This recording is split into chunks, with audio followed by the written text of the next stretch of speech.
We have a baby at the table. Look, it's. Oh, I knew it would happen. No, I knew it would happen. Here, I'll Is the it's a runny. Is the Fugi tiny? It's a runny show. There we go. Now Arana looks like he is stabbing a Rahima in the back at all times. You would never do that.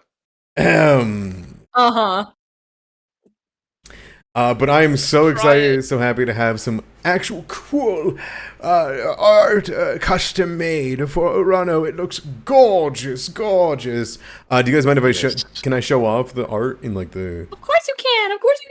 Look at that. The smoldering hair. The eyes. The blade. It's so good. He's It's not so bald fucking anymore. He never was. He never was. Now people know it. Yeah, that's him burned up from the inside out, hot to the touch. Yeah. All right. Well, thank you guys for joining us for session 21 of Sands of Doom. We had a very climactic session last time where you guys were able to discover some secrets and, for the first time, find a creature that has some semblance of understanding and time, as you were able to unearth.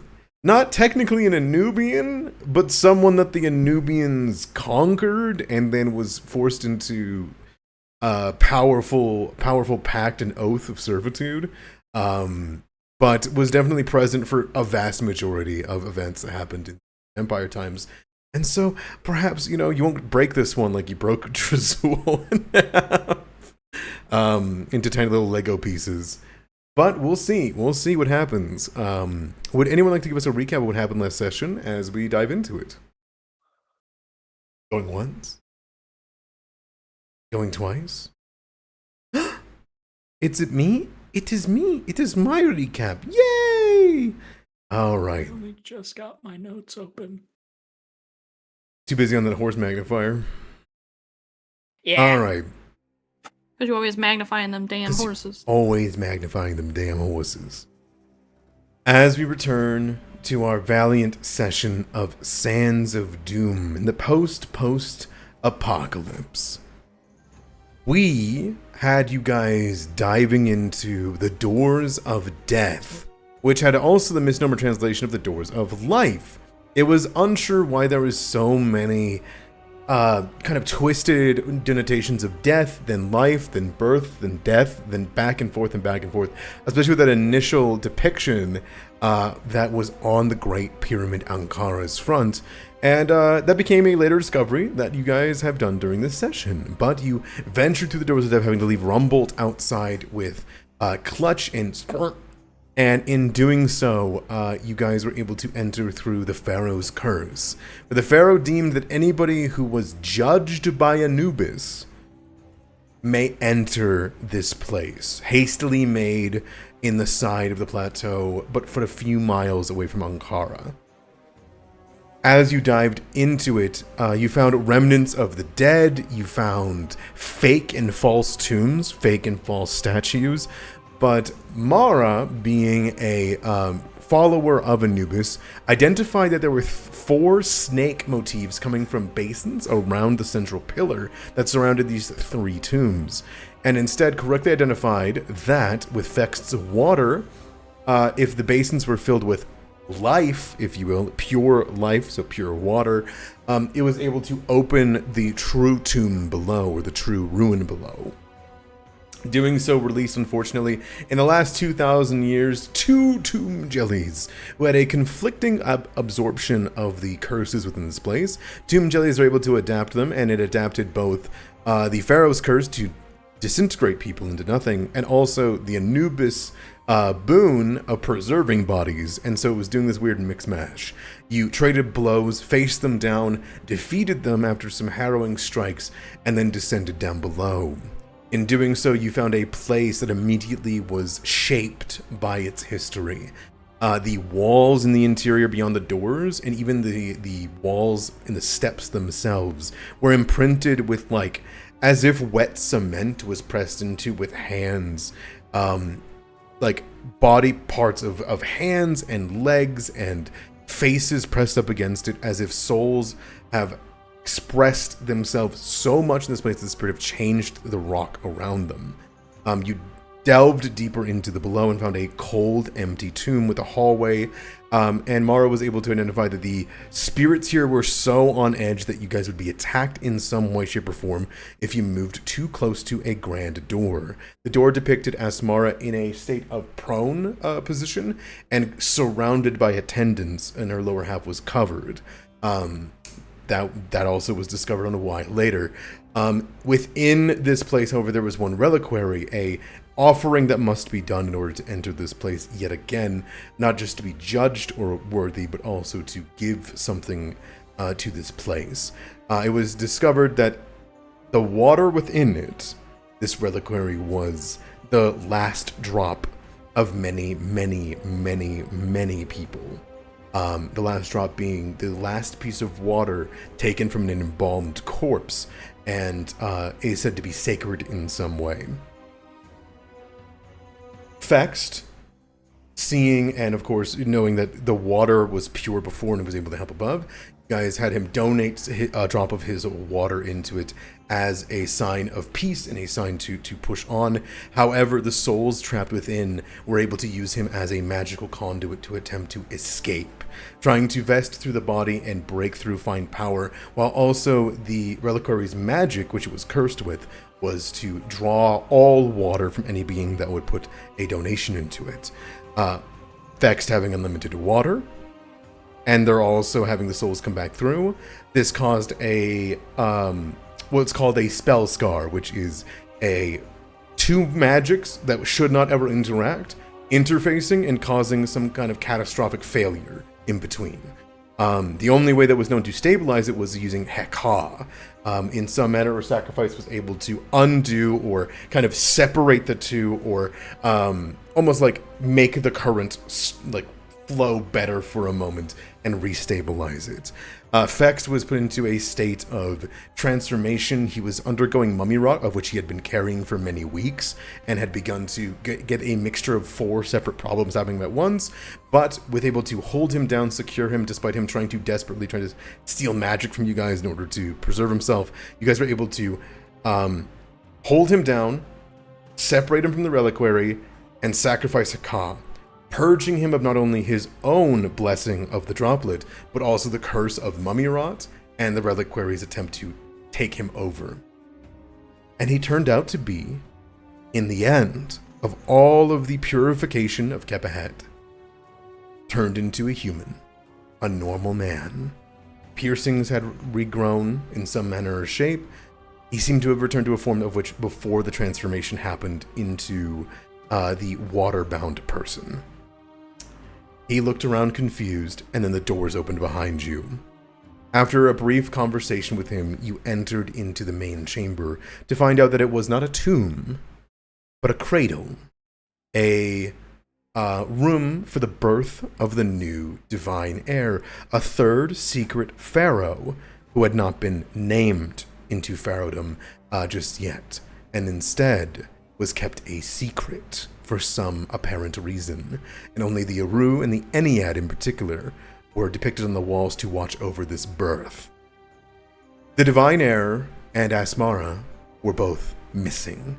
However, their 2 protectors were not. One for the divine heir, one for Asmara. They both were alerted to your entry, bound and infused with some strange magic. They came into undeath to defend this place. The one of them, seeing that the divine heir was gone, knowing that that was their purpose, and 2,000 years of confusion and pain and atrophy, caused them to immediately attack. You fended her off, though she was a devastating opponent that could have, if things had gone wrong, very quickly overwhelmed all 4 of you. However, you were able to be victorious, keeping her on her toes, keeping her locked down, tripping her when needed, and preventing her from finishing off Aniseta. Radriar, the more infamous of the 2, an ancient sunstruck, made his way to the cradle and watched over the fight, and whenever finally the atrophied sunstruck was struck down onto the floor in a great blow dealt by Arano, you were able to look towards Radriar, ask some questions and find out that he had intended to stay behind and thus was not confused or surprised. You informed him that you were seeking entry into Ankara. He disagreed. Before you guys pushed forward on it, he informed that perhaps the word of Asmara could be found within the chest, a great onyx container that had been described to be where, while giving birth, she put the onyxian jar. A jar given to her by Anubis, powerful enough to elevate her to the status of Hierophant for even possessing it. And thus, he turned towards you all, as we come back to it, and simply said that he is honor-bound to ensure Asmara is safe. Where is she? And we paused before you answered. Did I miss anything? Not to my knowledge. No. No. Very well. Gotta move over Arano. Here, hold on. Bam! Look at that. All right.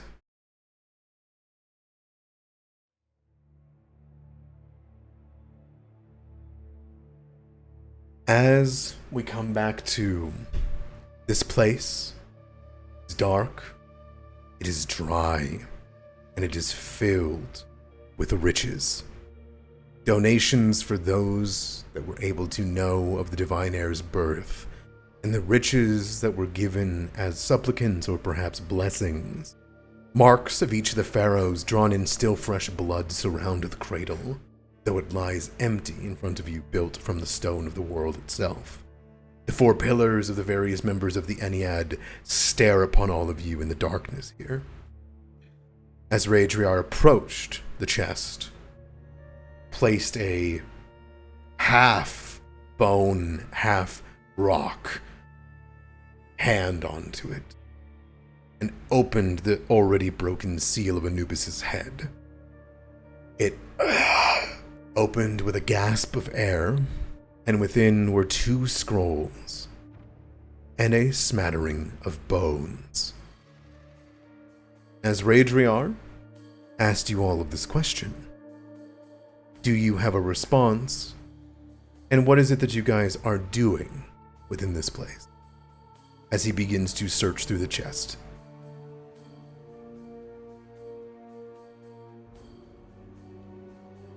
I am starting to bind wounds on myself.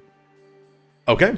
All right. Morano kind of wounded and looking at the body of the golden masked warrior, 8 feet tall. You can see smattering the little like white hair, pale and dark. And you felt your blade hit bone, but it sounded wrong. It sounded metallic almost every time that you struck.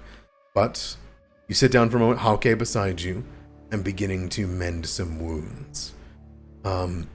Mara, Rahima, Aniseta, you 3 are close by. Aniseta, you are, we'll say, breaths away from death in this moment. Like actively holding a wound on her side closed. I think as much as Rahima is genuinely very excited to talk to Raedriar, she would also be helping Aniseta do a treat wounds. Okay. I'd like to as well if I can. I can do a radiance heal really quick. Absolutely. As you do so, do any of the 3 of you answer Raedriar's question? And that was where is Asmara? Yes. We as Rahima is like retrieving the like stuff for the medicine kit. She has do we know if Asmara has like gone through the Ennead? I feel like we do. I think it's been said.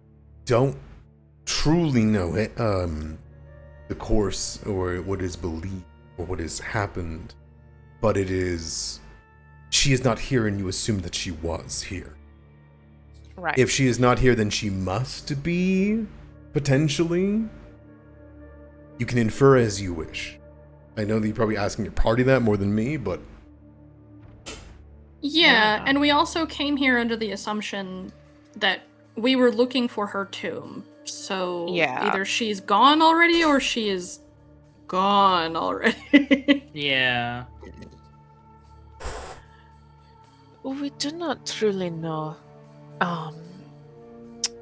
She is not here. And we were here looking admittedly for her tomb. Either she has gone with the Ennead or she is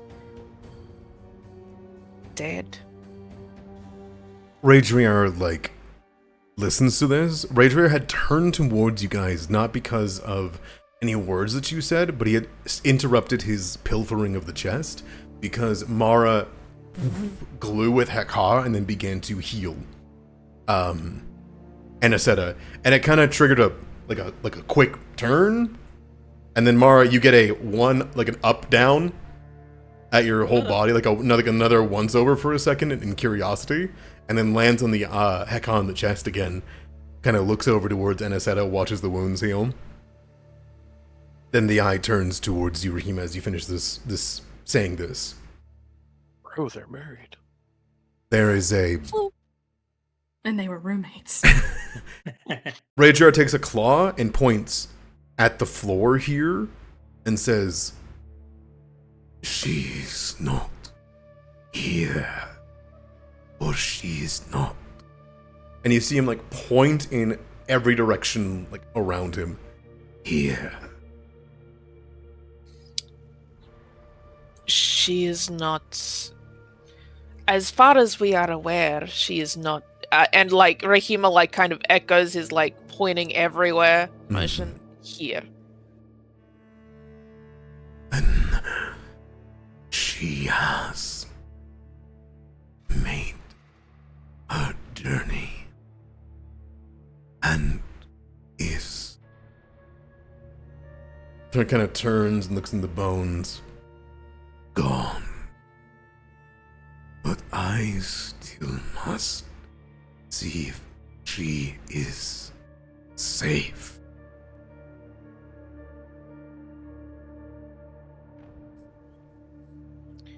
Where will you go? Will you stay here?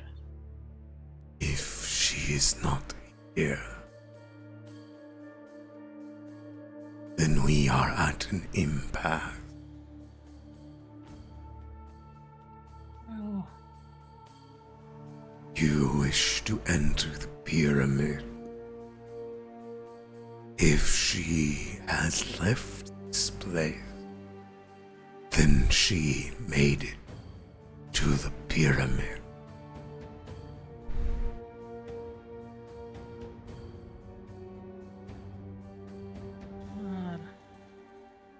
It's an odd puzzle, huh? He shakes his head at you. Nope. No trick. No puzzle. And he turns, and you see him begin to like run his claw along some bones, run along the scrolls. It is just a dilemma. If I see to her safety, you will follow, won't you? To the pyramids? Yes.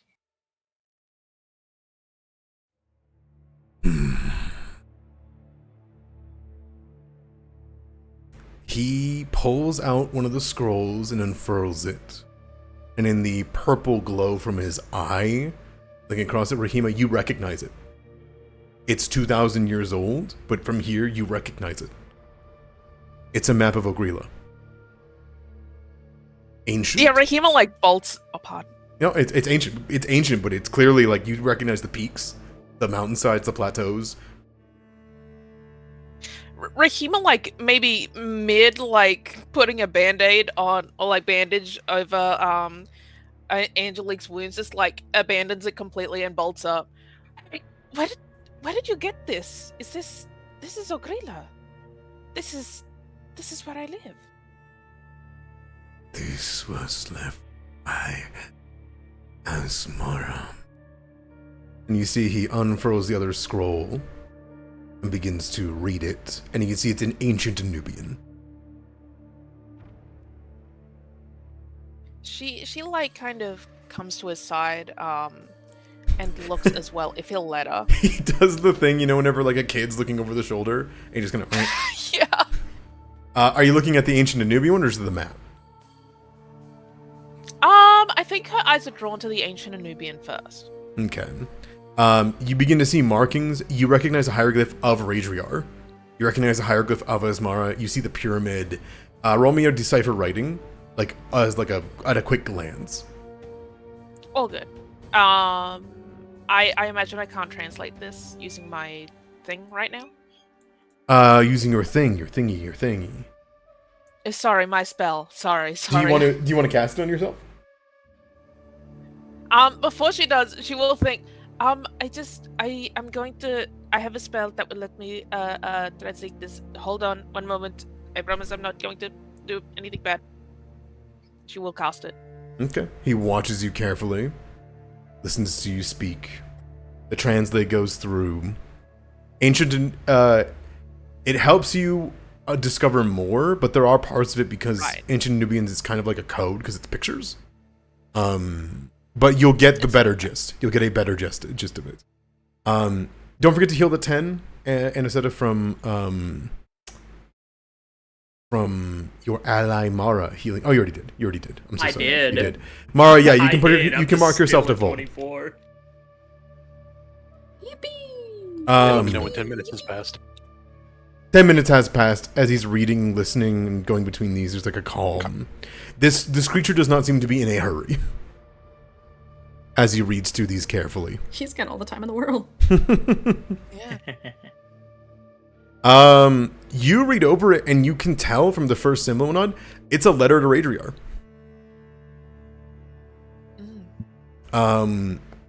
As you kind of begin to peer through it, Rahima, just give me a seek. I want to see how much you can sneak, like as he's like shouldering, moving, kind of like running his arm up and. Will my staff of the unblinking eye help here? No, right. That's on the initiative. Never mind. There you go. You see that there is talk of change. There's markers of like affection, of thanks, of goodbye is in there a lot. But also it is in some manner of which, as you look at it, a plead to him. From what you can tell from common or quick glances, it is a plead to Radriar that if he wishes to change his mind about when he is to be buried, or if he wishes to go on the journey with them preemptively, and it is not too late, to follow this map, raise the pyramid, and he will find a resting place for himself inside. When you look at the map, you recognize the markers on it, Rahima. You've made those rounds. You found those ruins. I reverse engineered it. Yes, you did.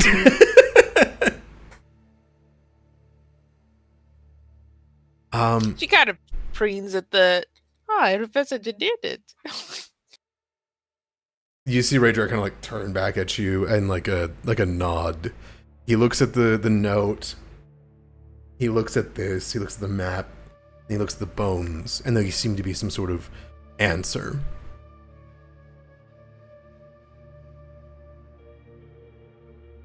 He thinks to himself for a moment, but there's this kind of harrowed look, or this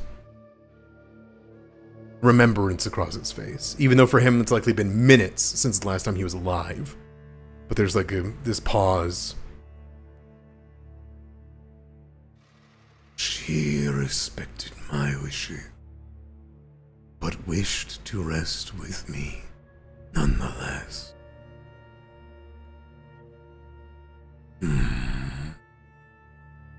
I only wish to ensure her body is safe. Then I am free. Even if her soul is gone.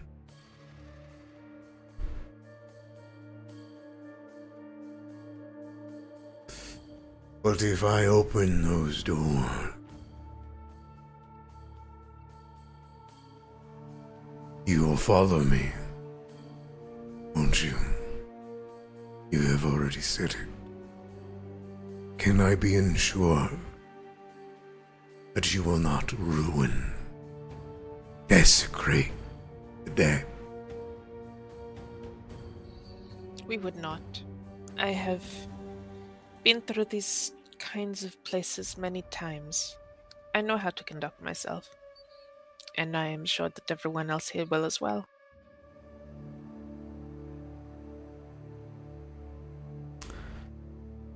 What's everyone else say to that? Yeah, absolutely agree. I'm not here And to instead of- desecrate any temples. And instead of just nods, finishing up the bandages that Rahima just sort of left behind. Yeah.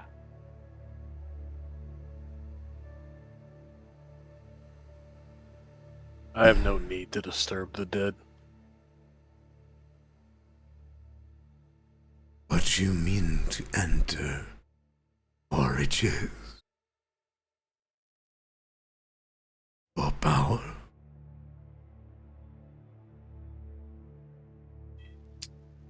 For me, I only enter for knowledge.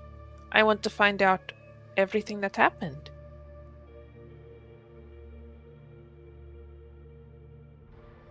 You Mara nods in agreement with that. You may ask. You need not enter the pyramid. I can tell you what you wish to know. Do you know anything about the gods perhaps shaping their peoples into their image or changing them in some way? God.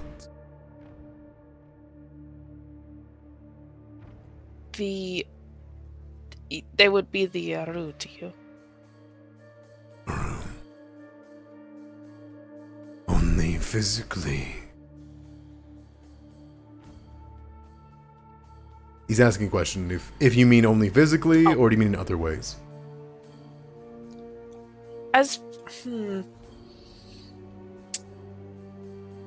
Mostly physically. I have not looked into whether or not they are being changed mentally. That is something that is very hard to quantify.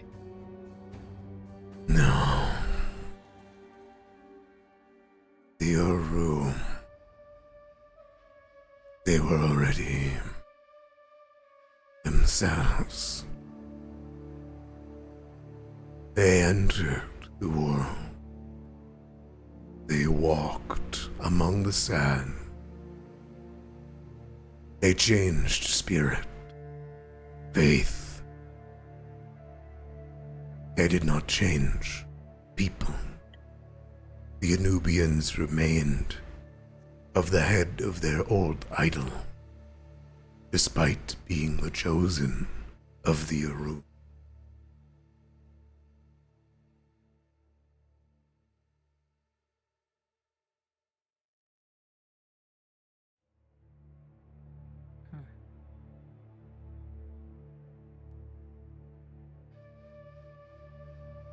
I'm just trying to figure out how to formulate a question, so if anyone else has something to say, you're free to. Don't let me stop you. Clarifying, he's saying that the Anubians kept their jackal-like forms even though They were the favored? They kept their hyena heads, even though they were the favorite of Anubis, who is a jackal.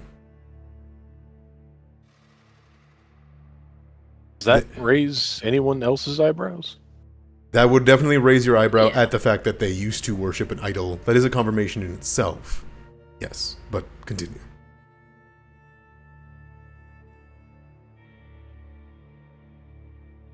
I thought the Anubians were like Anubis.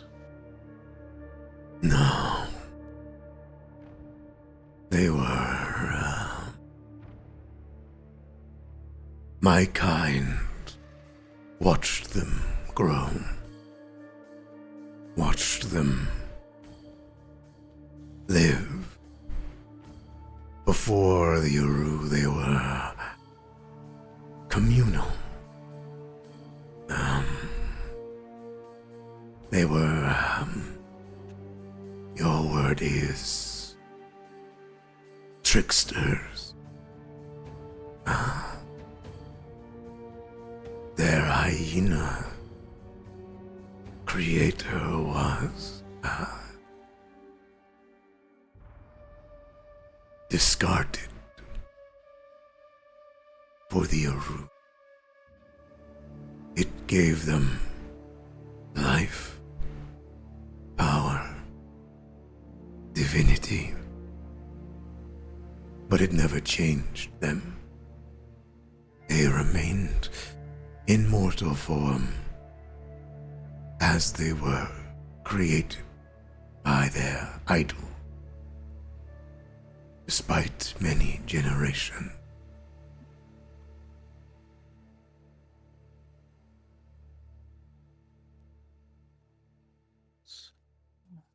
Who was the idol? They were known as the Cackle, a hyena.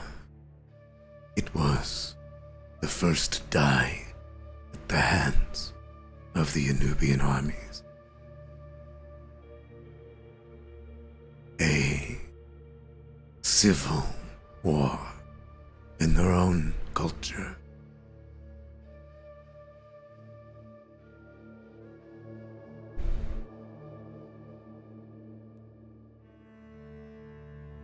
I know what not comes, so the cat brought its humor.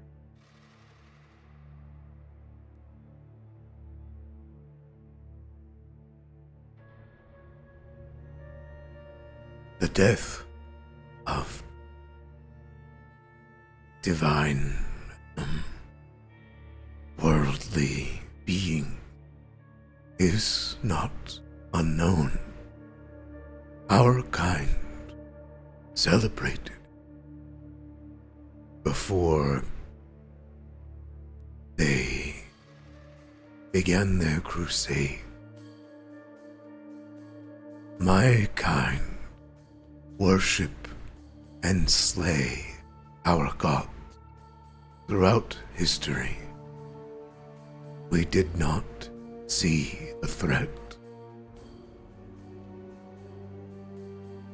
It was far too late.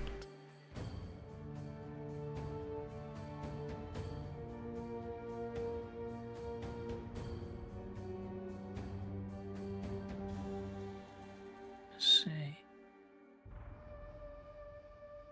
did the cat have anything to do with this? Yes. A most hated enemy. One of the only two idols to survive.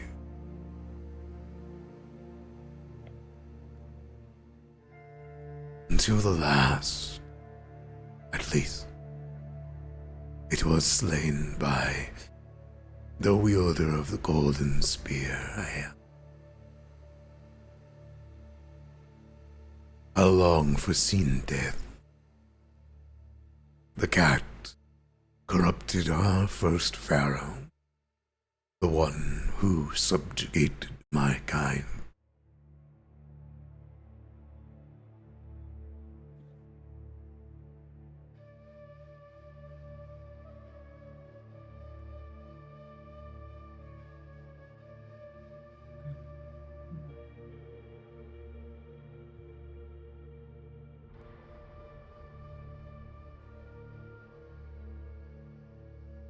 thinking. You would see in that lull, Raydra would ask a question of his own, looking at Mara. Why do you speak?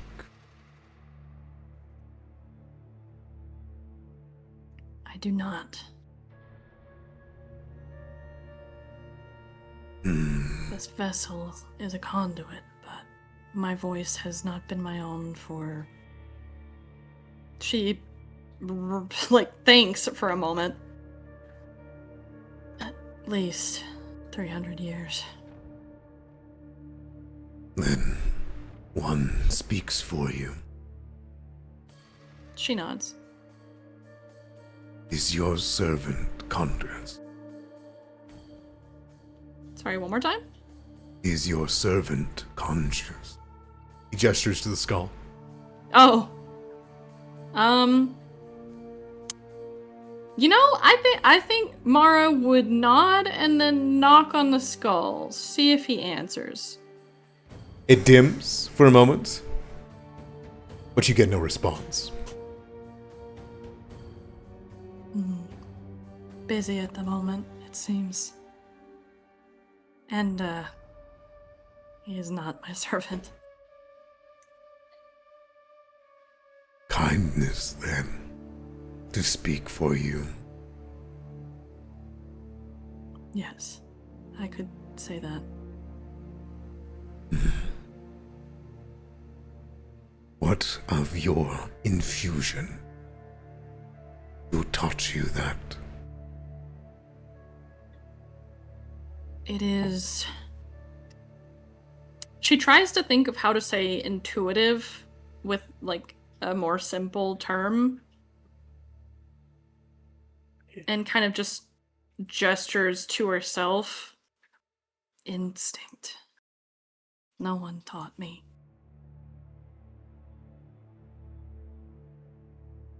Who suffused that to you? I did.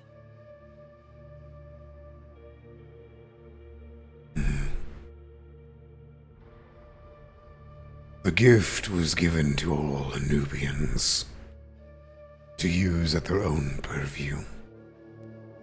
Do you know whose Hekar you've stolen for this purpose?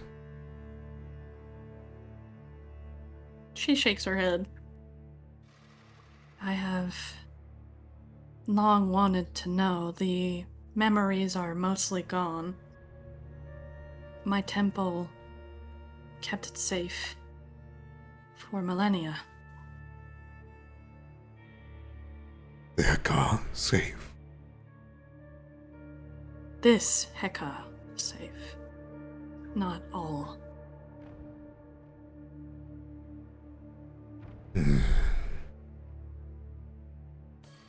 He will bring up a hand towards you and stop for a moment and say, "May I see?"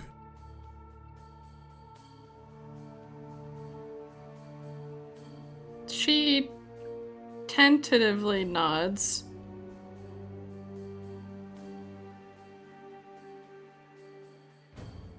This will hurt. What doesn't? There is a soft nod before you'll cast Touch of the Void on you. Oh, yay! You would see as his hand kind of suffuses with a dark light, this almost purple-esque energy, and he will place it onto the Hekar and will dim it. You can make me a fortitude save. Whoops. Huzzah! Fortitude Schmave. Ouch. It will deal 18 void. You'll quickly heal that, so don't Ouch. worry. Yeah. All of you would watch as Wager's hand places the claw over this, and he lets a breath of miasma out, and it goes through his arm as he's breathing and exhaling. It suffuses into the Hekar, and it seems to dim or counteract the light of it. In that moment, your skin begins to decay. You begin to feel this cold run through you, Mara. And then the light dims for a moment, and you see Radriar kind of peer into it for a moment. He's going to do a seek.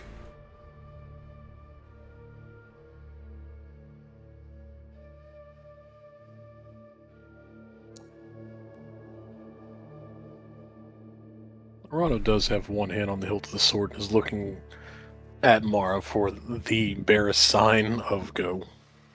Mm-hmm.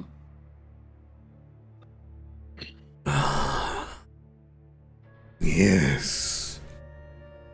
I know this one.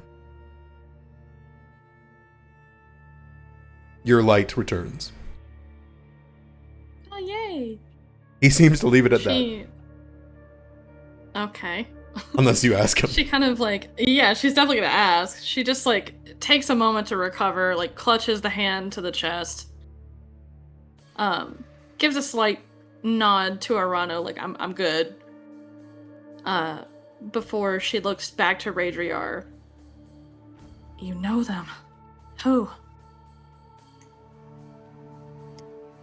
Kind of looks back at it. Turns back towards the jar. Tis a canopic jar. They are lost now. It was Asmara who made that jar. I was there for its creation. The embalming. The extraction.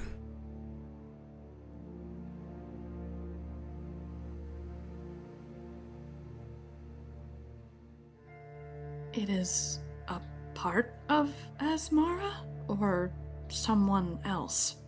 Someone else. They are... You see, he takes a moment to try to find the word in your baser, like, version of a Nubian before he says...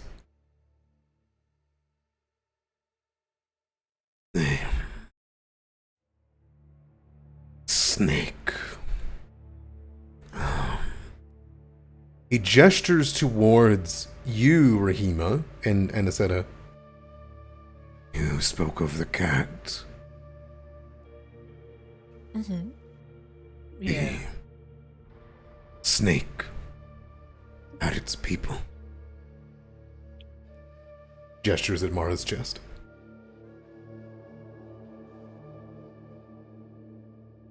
Is he saying what I think he's saying?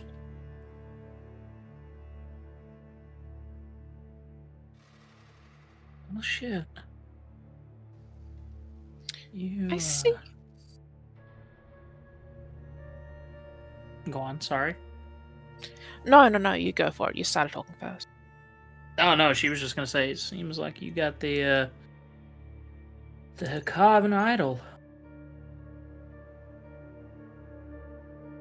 That would explain why the Black Company wanted it so badly. As well as other things. And she kind of like briefly touches a hand to where the wraps over her mouth are. Do you know the name of the snake? Yet many. Uncontrolled. It that hungers.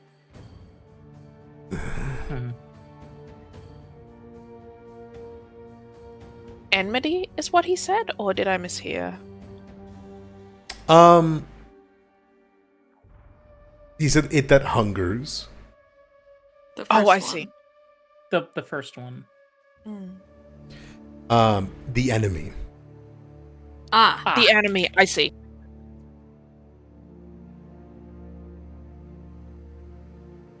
There are more jars of its organs. They were guarded carefully after its vessel was slain.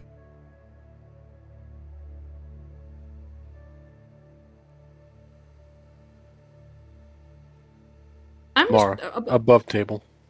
yes. Where's the fang at? in her pocket. Okay. I would imagine tucked right in the sash. Okay. But above table for me as well. I'm trying to understand. I think I'm missing critical information about what snake exactly he's talking about. I don't want to make assumptions. No, I believe from like we're talking about the snake that was in the story that Ironhoof told us, the cat and the snake. Okay, because I was about to be like, damn, Rahima, I'm so sorry. Oro was real and I fucking ate him, dude. I apologize. That snake.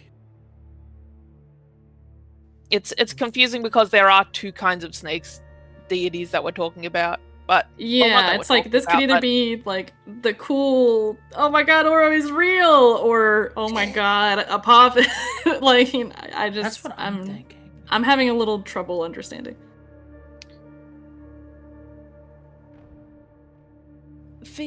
I'll ask a question then to Raidria.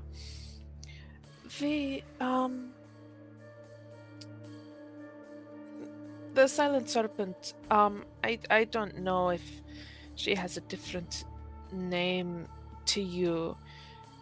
She is different from Apophis. Yes? I'm just double checking. The Silent Serpent? Kind of takes a moment. Yes. The depicted as the snake with the head of a dinosaur, a saurian, I think is what I've seen it called. The eyes go wide for a moment, and then in recognition, the nods. The Aru, the one who was here, but chose to turn. Yes, it was the Coatl.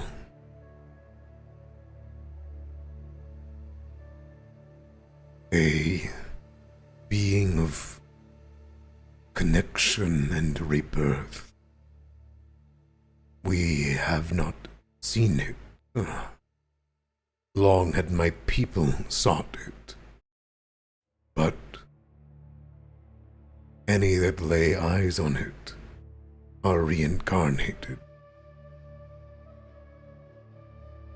It is a difficult thing to worship.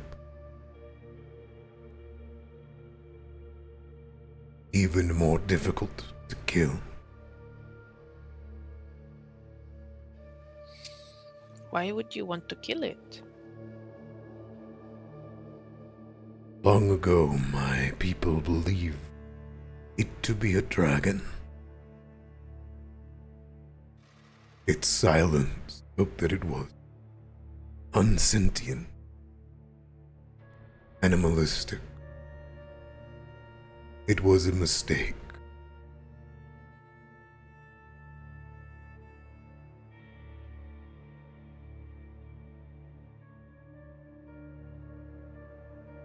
From my understanding, this silent serpent, you call it, was enamored or entreated with the idea of a rebirth for themselves in a new world.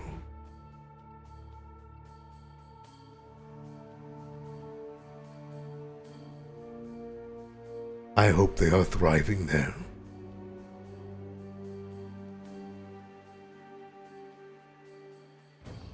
I'd like to think she is. We worship her. My people worship her.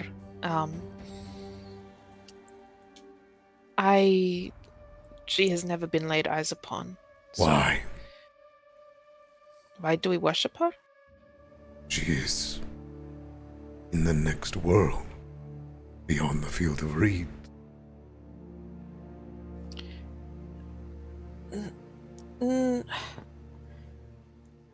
I don't think she She saved our people not too long ago, about 60 years ago. Yes. She gave our people the ability to talk to dinosaurs and such. She gave us our commandments. We haven't seen her, but we feel her presence. That is why, okay, me and Tim are connected. She must still be here. She was promised the new world by the Ennead.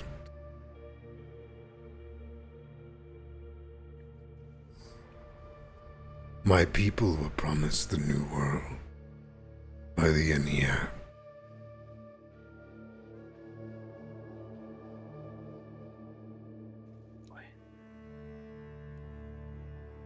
Why is she still here?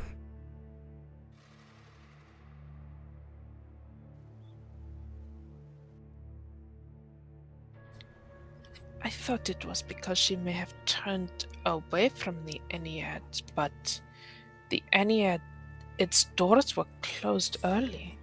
We know this. Early how? How, did he ask? Yeah. We don't know. We don't know why. I think the doors... above table, didn't Rumbolt say that the doors were closed early by, like, a few months? It's unknown the actual time amount, but enough that Aru didn't make it through. Okay. Can Mara actually recall knowledge on that? You can, but that was knowledge that was learned in the Temple of Apep Seth. So it's like new. I just meant like... Never mind. It's okay. Continue. You're welcome to recall knowledge to see if there was a date within the area from the lamentations that Apep Seth was slain. I mean, if we already have the knowledge, then... I might have also just misremembered that it was a few months. That is entirely possible. I think Anna said it would pipe up. We found some information within a heretical temple that the doors were closed early. That Aru didn't make it through. You care for the words of heretics. What proof did they have?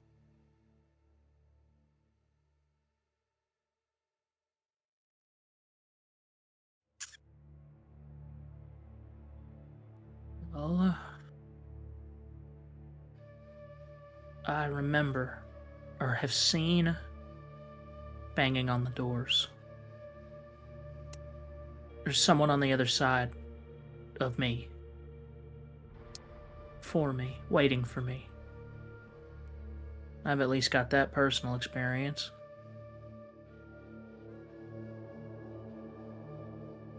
He looks you up and down. Forgive me, not orc.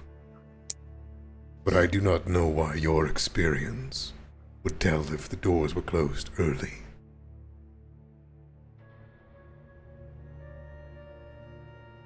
Yeah, I don't know either. I think she gives like a look at Mara, gives a look at the hip where the fang would be, almost a questioning of like, should we tell him? Oh god, yeah. I mean, Yeah. Mara's like 100% on. This is the closest that we are gonna get to actually having a direct line to that history. So. Yeah, okay. Yeah. I think Anna Before you said do it that, would- before you do Yeah. that, Yep. fill yourself up. Has it been enough time, do you think, Adamara? Oh yeah, you're fine. Hell yeah. I'm unvoided. Woohoo! Has it been like another 10 minutes or so? Yeah, it actually has been. It's been 14 minutes and 6 seconds. You want to put 10 more towards Anisetta? Yeah, I can. You guys put 10 more And on the I'll, roll. Iris, if you could get rid of your treat wounds immunity. Thank you. You got it. I guess you both could take Radiance. It doesn't It's 10 minutes for you guys, but I can just kind of technically spam it. You Yes. just do it, yeah. Huh? You can heal everybody in the party 60 HP per hour. Smiles. I love Exemplar. Yeah, it's great. That's awesome. It's funny That's though. So to be clear, above table, before I produce said fang, what is the point we are trying to illustrate with it? Just so I'm clear. So, at least for me personally, I think that the point that we are trying to illustrate was that they also foretold about Apep Seth, that he was going to rise up and would have destroyed the world if we hadn't, Been there. killed him badly. Yes. There's also the But- note that was in the other chest. That's what I was about to bring up. I was like, yes, but isn't this fang from didn't we find out this fang is from a completely different timeline entirely? This is Or true. not This is timeline, true. but world or something? I don't know, maybe it'll help our point. That, I don't know. I think okay. I think if that's what you guys would want to go with Ragier, she would produce it in a very not threatening manner. Like holding it flat palm, describing the experience that we had, along with how it corroborated with what we read in said heretical temple. Like the heretics were kind of right on this one. Sorry, buddy. Mm-hmm. So you're going to tell him that you guys found this. Do you tell him about the chest? About the Yes. Mara is being completely transparent. She does not see a reason to lie or withhold. Unless you guys have an argument for it, I just don't see a reason to be dishonest. No. Y'all are speaking a different language. I don't have any opinions on this. I just saw, Anisetta start eyeing towards the fang, and then Mara take big sigh, and I'm like, oh, okay, all right, well. I mean, I'm sure Mara would be translating yes. for Arado. I don't want you to be left out of this conversation. Well, I mean, while you're speaking and regaling the tale, Ragier listens, and then so we're gonna take this piece by piece because he's not gonna let you get through the whole thing without asking some questions. Okay. For sure, absolutely. I just wanted to tell you what I would like to do. Okay.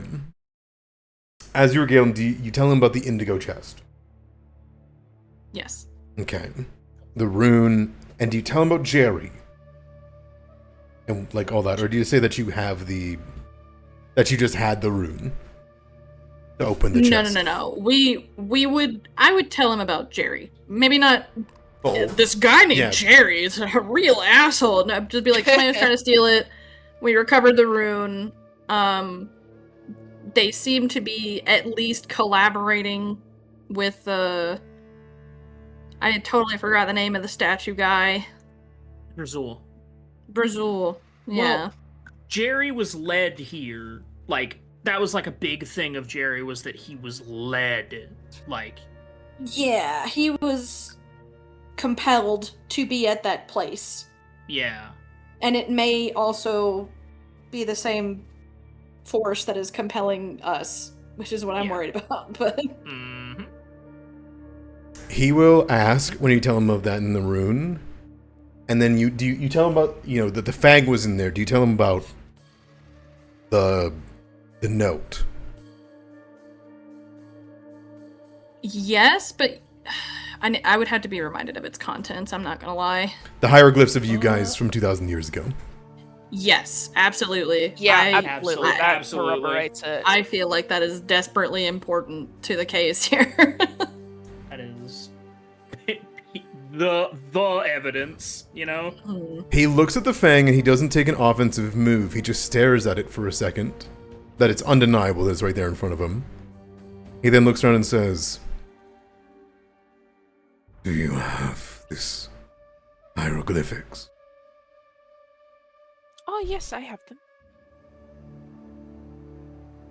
You produce them? Yeah.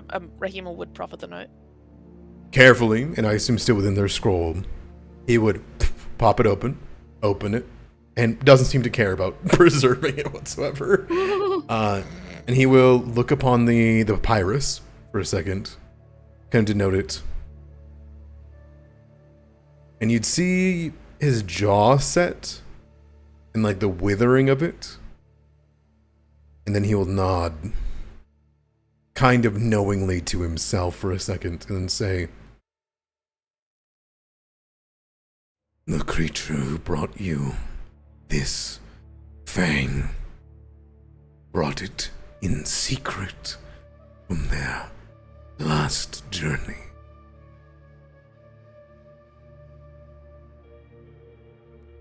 I know this tale, this prophecy,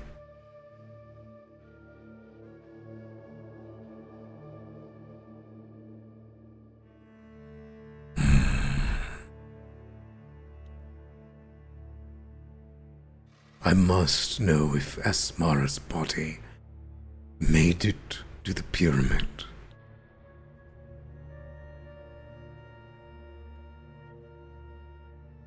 The intent, you say, was to give you this fang to slay a serpent. This is the Apophis.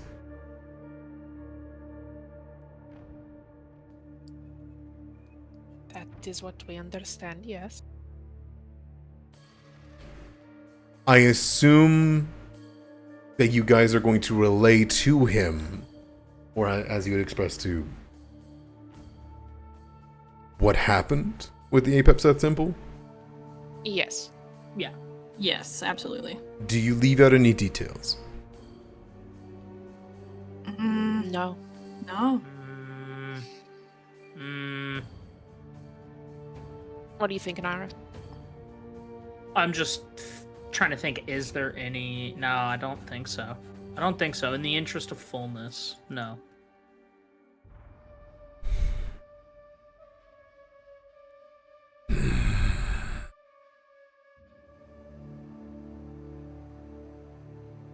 Be this the plan of Set for our bodies. Be this the plan for your son.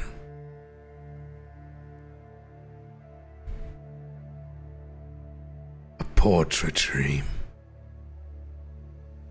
I thank you for ousting it, or I would have never been able to feel the sun on my scale ever again.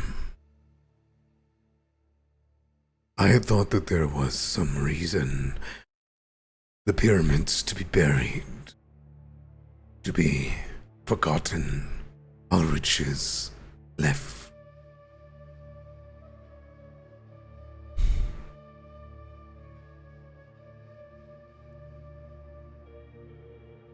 This troubles me.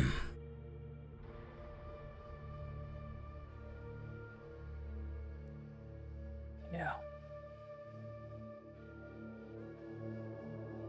If prophecy saw this design and seeked to thwart it, I do not know why.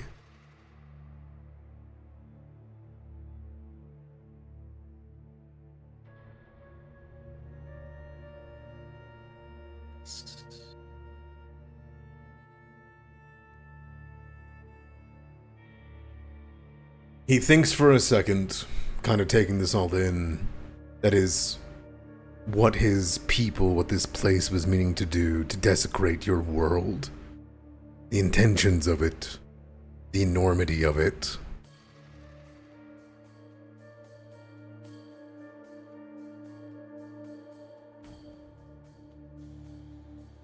Your intentions and motives of not seeking out destruction is plain. If this Uru has deemed that you could save this planet, our home,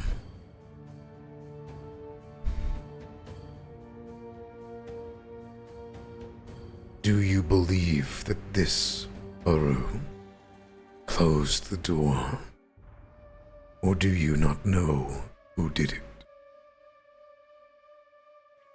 We truly don't know. No I idea. think that it could be possible, but that is just pure speculation. I have no real proof. Do you trust this Uru? No. We don't even know who they are. Not really. He points at the hieroglyphs. This one?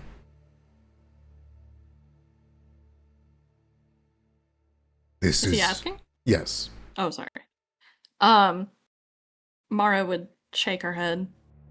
The knowledge to read them has mostly been lost to time. This was written by prophecy.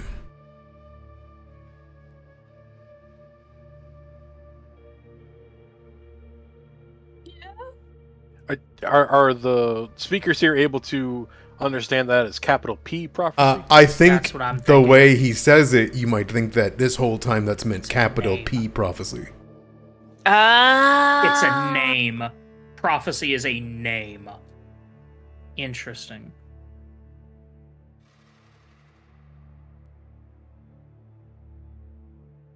He says, Are you saying this was written by Thoth? no, a servant of Thoth. A lesser being who joined the Ennead. Became an Uru.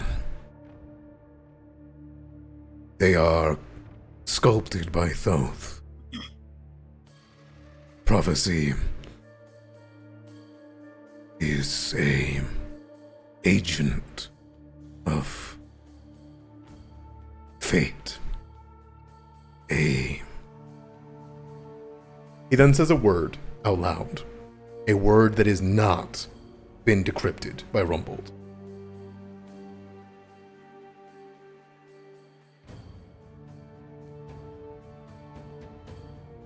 She is a guide. She was brought to aid in the aftermath of the Pharaoh's death.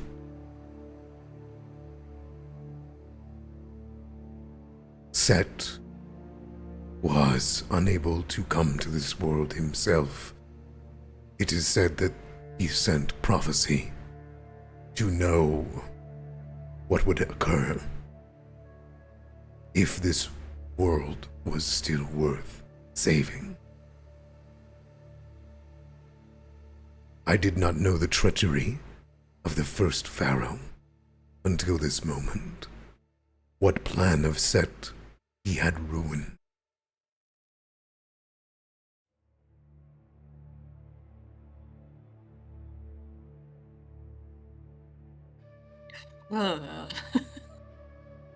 This is a lot. This is a lot. Oh shit. Raheem, it does hit you that he said a word that you do not understand in tongue. You might be able to understand it in other meaning. But Right, so could I recall knowledge on the word that he said? sure. I'll use my big brain. Perhaps you've seen Rumbold like run over it once and then say the word out loud, mumbling, right? Mm. You don't think so, but with the magic that you have, you might be able to translate it if it was written down. Could you write down that word you just said? We couldn't understand it, but maybe I could translate it if it was written down.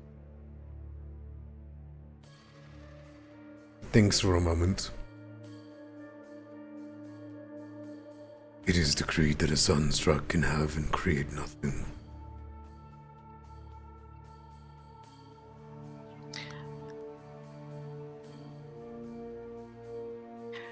Okay. You see, he's having an inward conflict because he thinks he's supposed to be free, but at the same time, you guys are now giving him big doubts on if he's actually if he's actually retired. You know.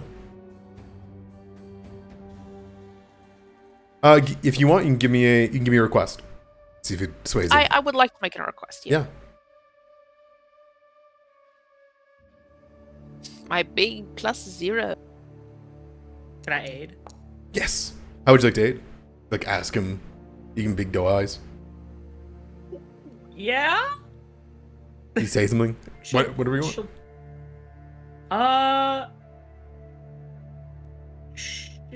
She'll ask.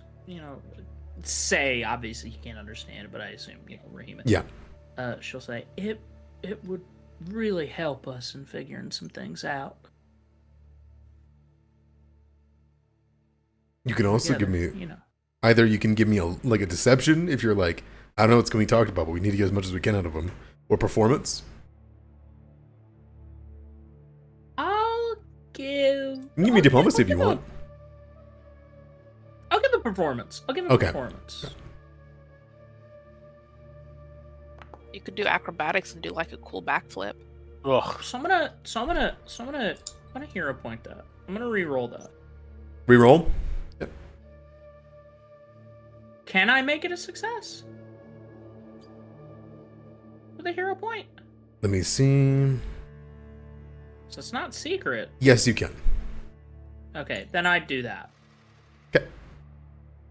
Yeah, +1 Rahima, that makes it a 14. Leaving it as is a 14, Rahima?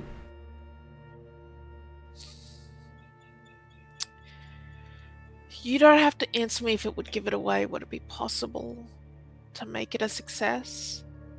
Or do I just leave it as is? Because it's a request.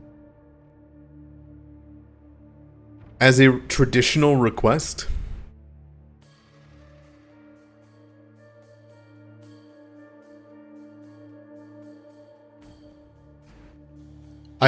Yeah? I'm thinking, sorry, there's a complicated interaction happening here. I see.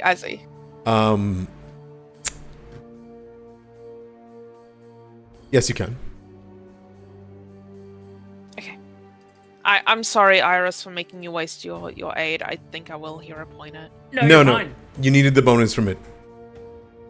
I see. He thinks Yeah, to but himself, you are a servant of your silent serpent, you called it. Yes. Do you have show of a blessing? Well, I mean, I would say Hauke, he is the other half of my soul. That is one of the blessings of the Silent Serpent. And she looks. There's no dinosaurs in here. I can't really show that I can understand them. But I also have magic from her. If you would allow me to show you. I have seen it. True. I cannot do this for anyone except for worshippers of the Inyat, the Uru. Your silent serpent is a pledged Uru. Thus, I must fulfill your request. Thank you very much. And she'll hand him a bit of parchment and some charcoal. He will sit there for a moment. He will jot something down. And it is a depiction of which you've seen many, many times in the Anubian Empire, but have never had a translation for it. He holds it back to you. This is prophecy. You take a look at it. Mm-hmm. And looking at it, it is a massive creature with the face of a woman, but the body of a lion. It would be the translation in your magic and what you know of Anubian to mean sphinx.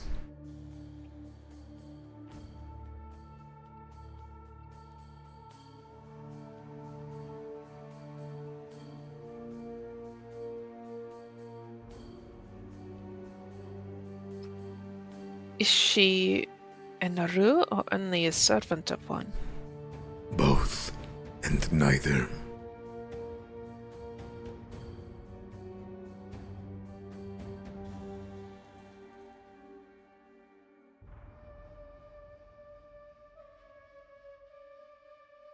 Okay.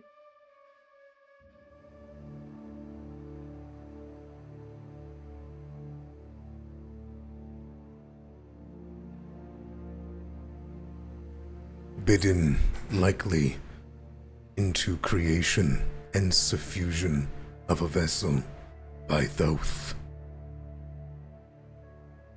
By this account, she has either foreseen it, this attack by Apep-Seth, and rejected this future, or she has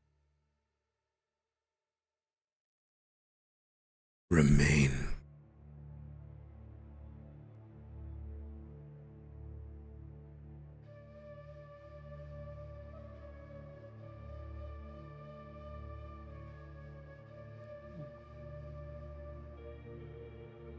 I imagine there's no way for us to know whether or not she still lives. This depiction you have given me is from my time.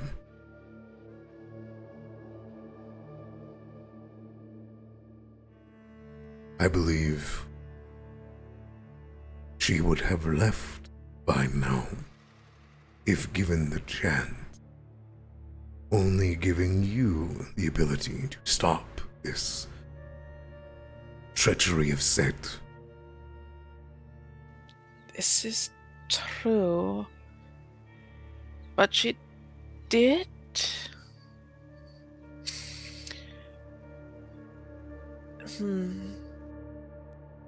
But she speaks to us. Yes, and she spoke to one other. She told her to find the Eye of Aura, which was the large chunk of Heka. According to what Rumbolt said, she might have spoken to him too. And she is still here.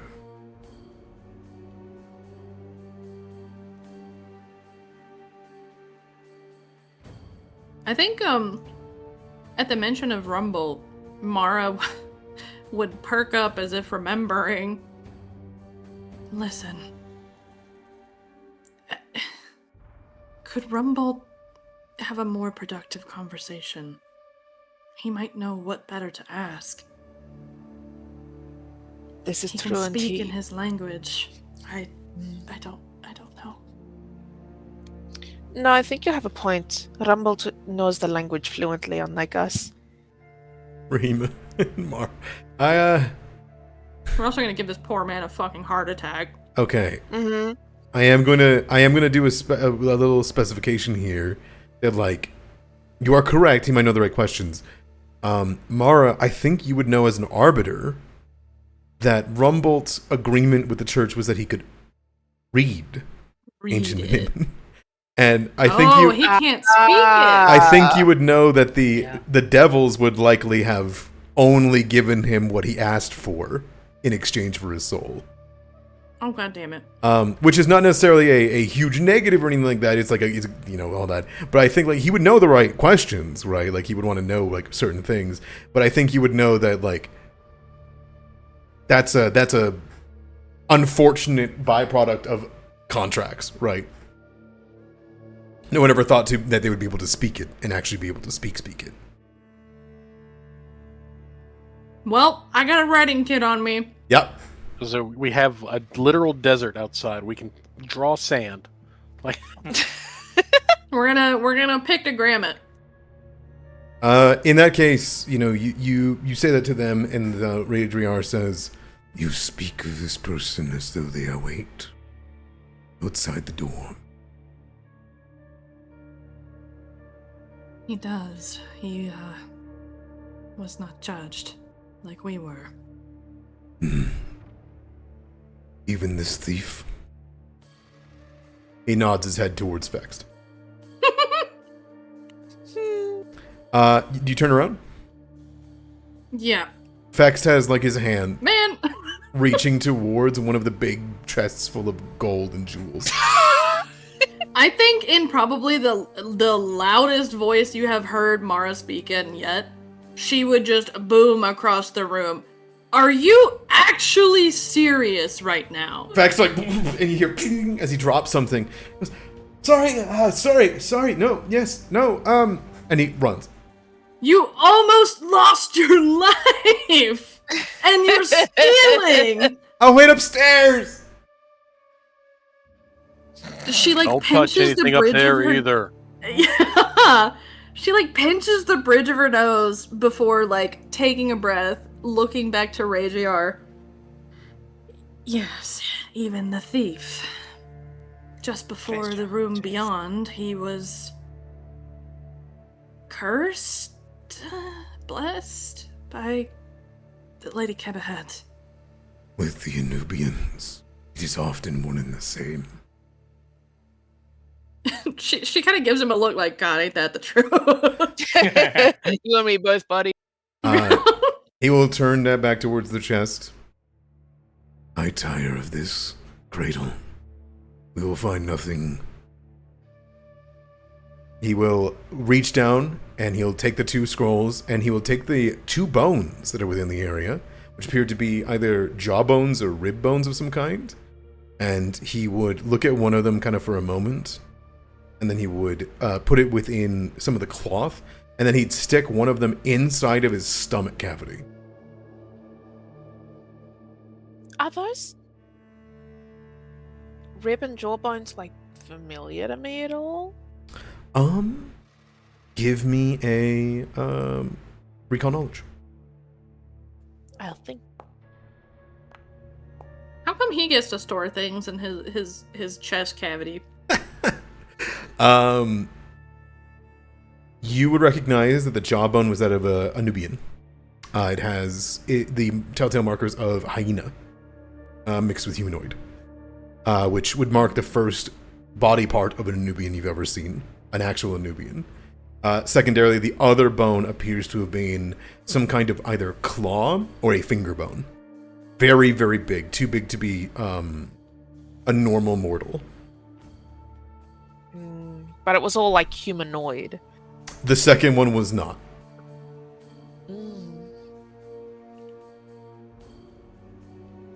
Well, if we're turning to go, I'm gonna make sure that Vex isn't stealing anything.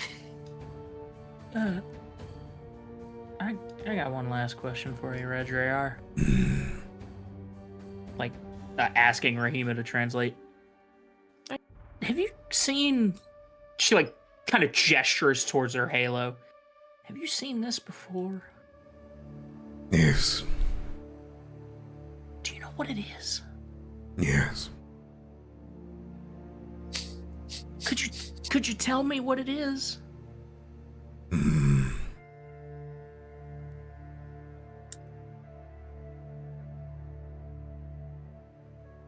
It is unfortunate. It is a branding. Yeah, that's what it's felt like so far. It is a condemnation.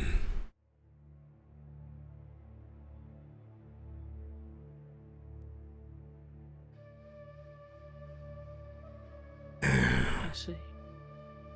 You are barred from the Duat.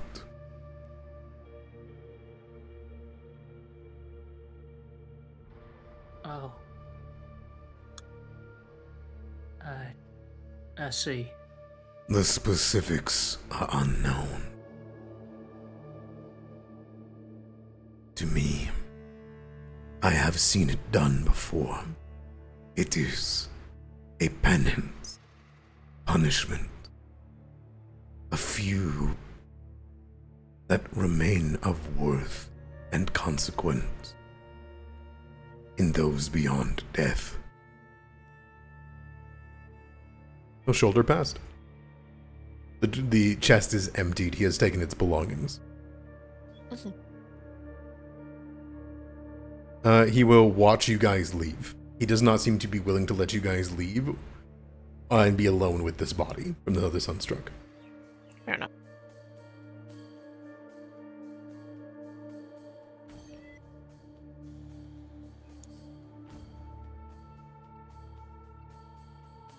He will come forward. He will look upon. Yippee! He will turn around. And the doors will close. Ooh, I'm writing those words down for later. And he will ascend. So smart. Grab Thex by the collar. Drag him upstairs. It's so dark, I can't see. Sorry, let me take my glowing ass back down here. I don't actually think I put off a light source anymore, which is a little sad. You don't? Because I forgot to do it again. Hold on. Here you go. King. Unfortunately, I think only Hauke came up. If you could bring Rahima up, that would be good. Yeah, I got you. Yippee! Writing some notes. There's nothing to write down. This has all been normal conversations and interesting learn that's not, you know? Yeah, man. This treasure trove, you need to know the right questions to ask. Think Oh, I think if the rest of them are like talking to Radriar still, like Mara is just kind of like dragging Fext along, like growling under her breath, like you are so fucking lucky I don't just kill you. Listen! Oh, there we go. No, like, I need to buy my citizenship. By stealing. Do you understand how stupid that is? So how many people have done it from here? How many people? People steal from these places all the time and sell them. Wait. They don't do it in front of an arbiter. What do you care? You're an arbiter of care a Kirat. lot. No. I care a lot.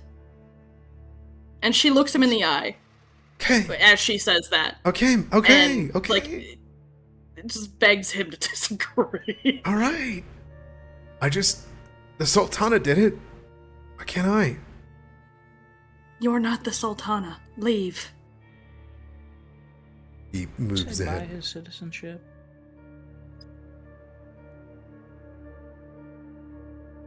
Yeah, you can buy the citizenship if you want. Mm-hmm. Sure can. Nah, it's fine. Hard to see over here, huh? You walk down these silent halls. Okay, wait. I'm gonna go in front here because I need to warn Romball. Oh, Yeah. He's just gonna die of a heart attack. Might need to like grab Thex and be like, hold up. Sure. Wait. You hear, That's far enough. Hello. Are you fucking? No. As you come out, you see that there is about 50 people outside Are you in a massive me? group of clad with weapons. They're covered entirely from the sand to protect them. They have camels that all have weapons on their side. And you can see that in the front of them is a member bedecked in all of these riches. And he has a blade up to Rumbolt's throat and a Grimfire pistol pointed at the entrance of the doors. Of course. You hear Rumbolt go, Right. and then he goes, try it! And he holds the blade up to his neck closer.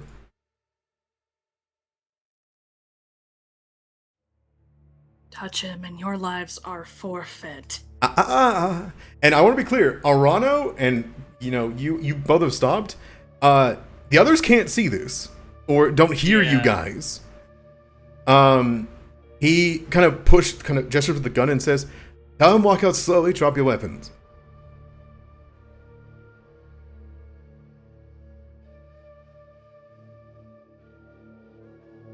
The fuck is...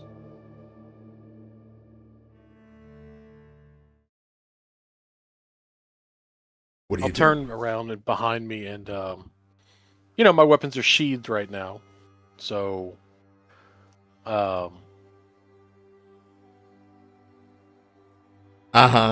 They sheath and they disappear. Perfect. Perfect. well, they already were sheathed. Oh, so they weren't. They don't even appear. Okay, perfect. Right. And I will, kind of gesture with a hand. Since I know they can't hear me, I'll hold a palm up, make the mimic of a firearm with my hand, and point out towards where Rumbolt is. I think you at least, Angelique, have this realization. Fext goes pale.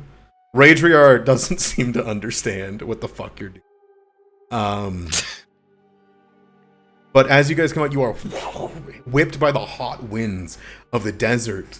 The glow in the underside of this area, and you would see and hear all of them begin to laugh, and you'd see a few of them kind of begin to count as they see this. One guy is nursing his arm that Clutch clearly bit when they went to go for Rumbolt. Good boy. But it seems as though Clutch has been completely knocked unconscious and was nearly killed. You would hear him go, "That's right, nice and slow." Usually, bandits start making demands before they start showing knives and guns. Demands? Demand. Oh, right. Yes, that's right. Everything you found in there. I mean, we knew he would come back. That's why we were watching the place. We didn't think he'd come back with so many and was so prolific. But, hey, he paid out. Oh, you want everything we found in there. Mara would smile. I think you would see the bandages shift. Just a bit. Mm-hmm. And, Hear the creaking of the stitching. yeah. She would turn back to Radriar, and in the best Anubian that she can muster, "I apologize, but someone would like to meet you, Radriar." There's a strange shine that goes on the gold of the armor, scales. You see he's distracted as he looks at sunlight for the first time in a very long time. His body almost, like, for a second, has like a shudder before he, like, listens to you, Mara. And you see Fext at that. He actually turns around and runs deeper into the tomb to be out of this combat, like to try to not be, like, in line of sight. Yeah, that's fine. Radriar looks over and he sees this group, looks amongst them, sees the camels, sees everything going on, and he just kind of watches. You hear what you would immediately recognize to be, Anisetta, this massive group of black company with short bows aimed at you, a Grimfire weapon, and what you know to be a shot caller, which is somebody who's been allowed to use Grimfire weaponry at the front with Rumbolt. Radriar looks across all these people and then looks kind of towards you, Mara, and you see them, like, point the short bow and they kind of pull it back. You see this guy kind of waving this little this gun, this small cannon, basically, at Radriar, seeing that, and he turns back and they begin to, like, whisper to each other, like, they didn't see you guys go in with this guy, right? Radriar kind of looks over towards you, Mara, and says, "Are these weapons of war?" Extremely destructive ones. She would kind of try to describe their basic function in as few words as she can, like a long-range go-boom type situation. Yeah. Radriar points at the elder. "And the hostage." My father.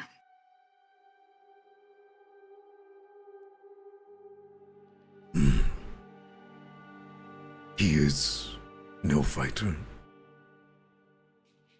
She shakes her head. He is a scholar, and he very much would have liked to meet you. Radrar, you would see, does not draw his giant bladed Kopesh staff, but he would begin to kind of like step up with you, Arano, for a second, and you'd hear the guy go, "Hey, freak! I want all your armors off, and the weapon, and the rest of you too. All the armor off, drop the riches, whatever you brought from inside. We're gonna make this clean, we're gonna make this easy, and if you're lucky, maybe you have a chance to walk your way up the plateau. I hear that is that? Oh, there is an orc. Okay. Well, that one, you see they like look towards each other, kind of listen. See, you got plenty of chances to make it back to civilization, right? You said you wanted everything we found in there. Well, she, like, gestures a loose hand towards Radriar. You've got him. They'll kind of like point the Grimfire and say, "Tell your freak to approach." He's been told. Adamara. Yeah. Is there anybody I recognize? Tons. No named figures off the cuff. But you'd recognize this person in the frontier to be likely a youngin or somebody that was promoted recently. You can tell from the way that they're dressed and the like that they are a recently improved shot caller. And the fact that they were sent to watch over this place means that they're likely not a, big friend, if that makes sense. Mm-hmm. Right. I assume, she kind of give a chuckle. So y'all got stuck on watching duty, huh? They hear, See, I fucking knew it. That's not a setup. you see, like, there's a couple of them that look around, and they go, "That's enough out of you." Someone kind of shouts out. The guy in the front goes, "Yeah, my boy said that they recognize the clothes you're wearing. You take that off a corpse?" Yeah, my own. All right. Sure. In the desert. How much water do you each have?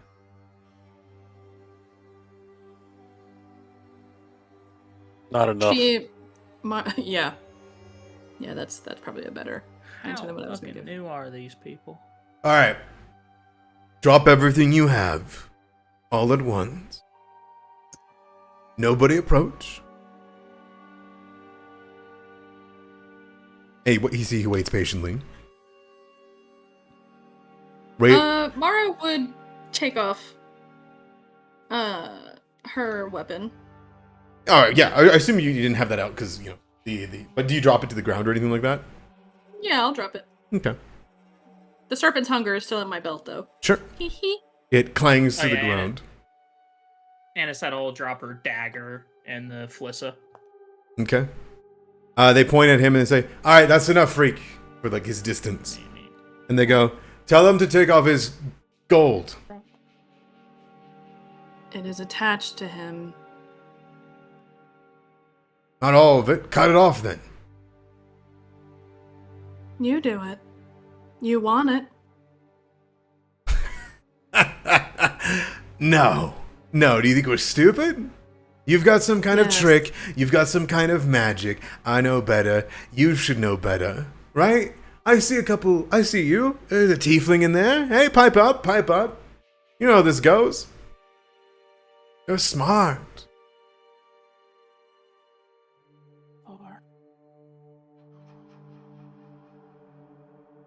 What do you guys do? We're not close enough to a gorilla like that there would be any dinosaurs roaming around, I assume, Idamera. There's some dinosaurs that are around here. Not many, but you imagine some. But with these people here, especially if they just attacked animals, which they clearly just did, and the like. Then they're probably not Sure, yeah. The main thing that you would realize that if anybody tries anything, he is just going to cut Rumble's throat. Rumble. Yeah, true. And that's the main problem here.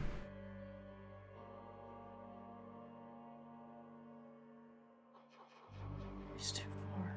Anisetta, do you want to give me a sense motive? I'll give him a sense motive, yeah.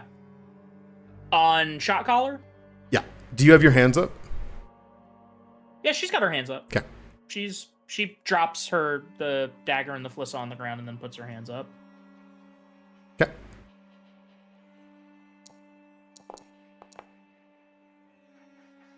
You're about 90-10 on the odds that they're going to kill you anyways.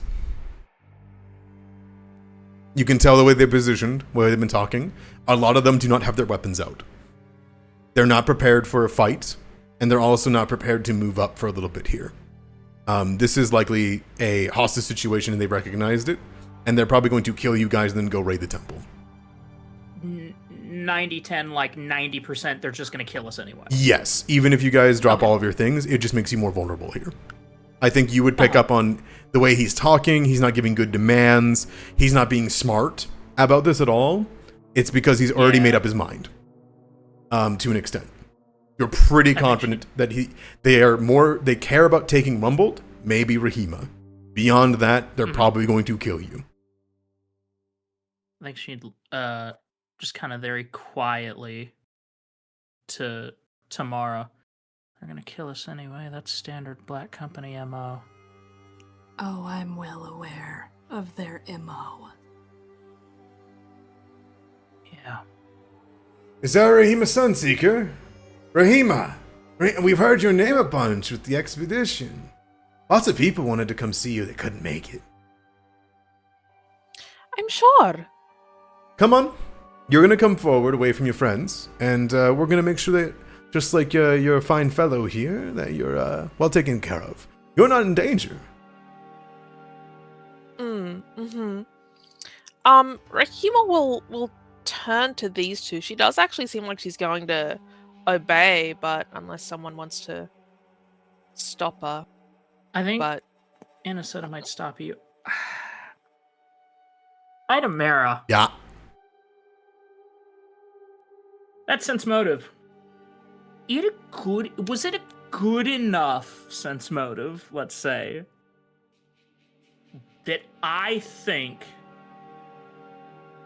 that with a quick draw, I could dome this guy, the shot caller?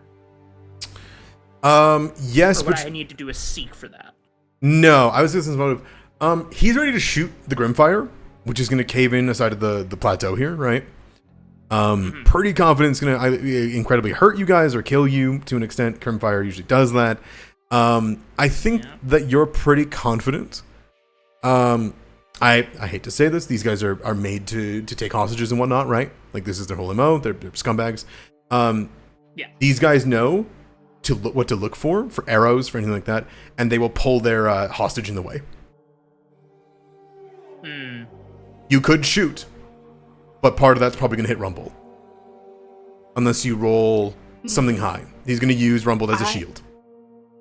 I have something that can help protect Rumble. It just requires touch.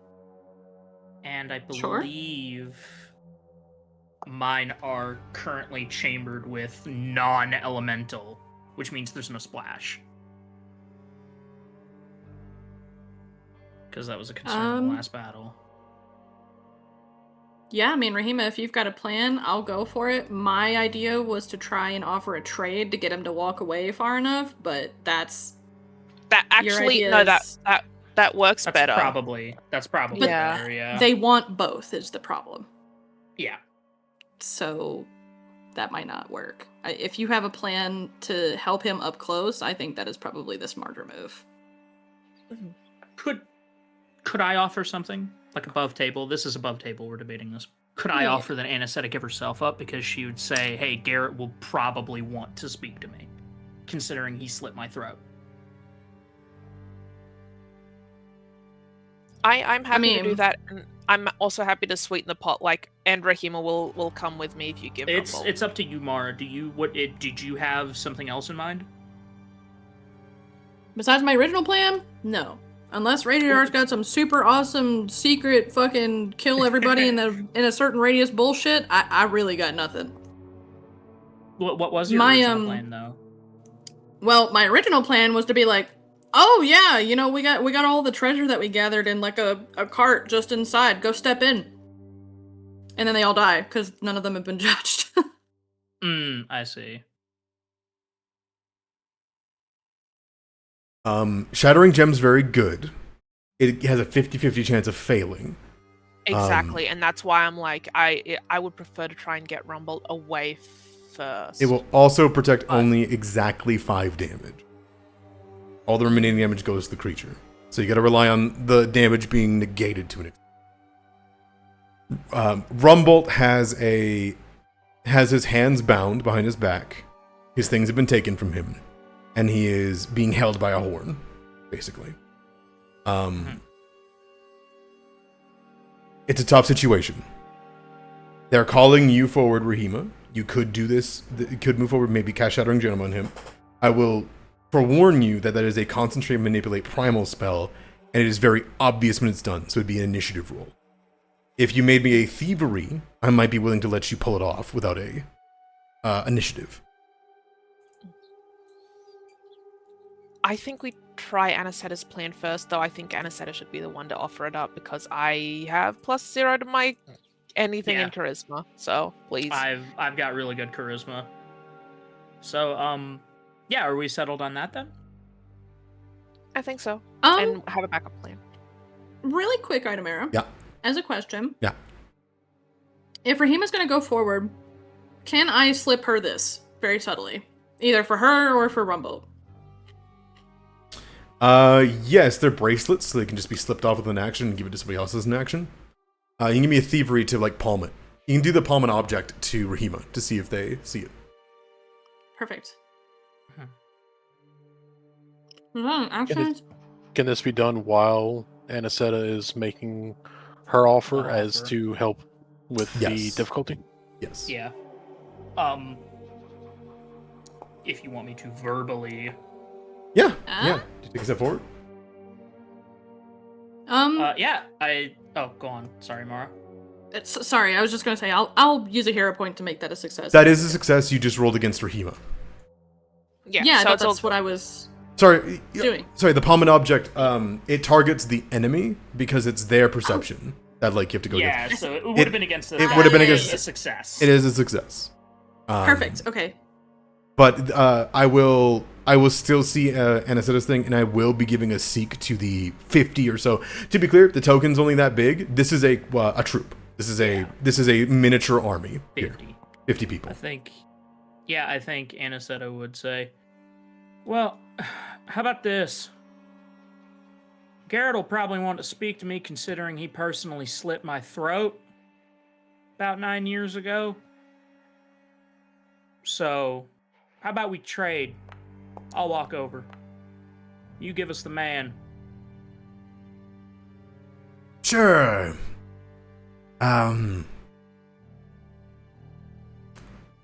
Why? And you see, like, he, like, turns. There's, like, a couple of whispers towards him. They, like, start talking about it for a moment. He, like, tuts for a second. Looks back at you, Anisetta. Mm-hmm. We'll exchange Rahima first. Wouldn't want you hurting anybody. Fair. Come forward. Rahima will. Rahima, when you get here, you feel a like blade staff kind of like press against you, but like vertically, not like stabbing into you, just like blocking your movement. Mm. And you'd see Rager just kind of lean towards you. Mm. Why do you not fight them? Because we do not want them to harm Rumbelt, a friend, and we have a plan, but it requires him out of harm's way.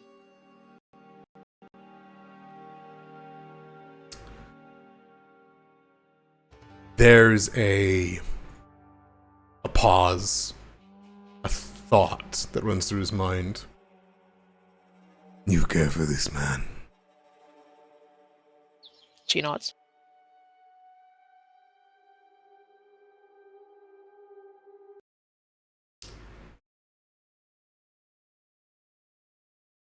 Allow me one moment. My headphones have died.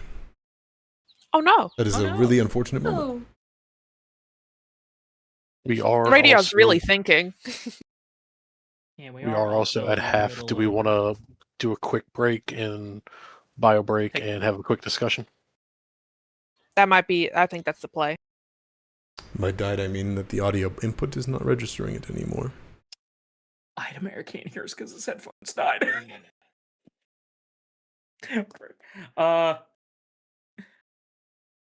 Quick, say whatever you want to say before he gets back.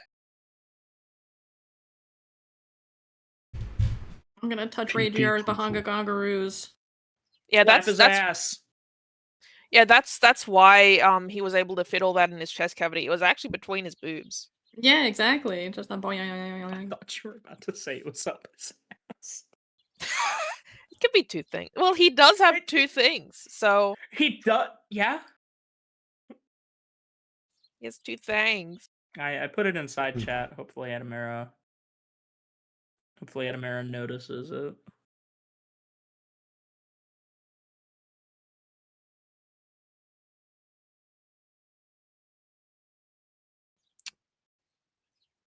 So, how's your days been? Wish I could have had Chilling. one more heal get off before, but I didn't I'm speak up. sorry. I Sorry. mean, it's it's- I can still do a sneaky little radiance, maybe. I can hear you now. Yay! Yay! To My forget all of apologies. our crimes. My apologies.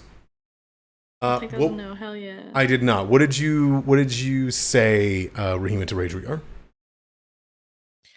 I said that we need to get Rumbolt out of the way first, but that we have a plan.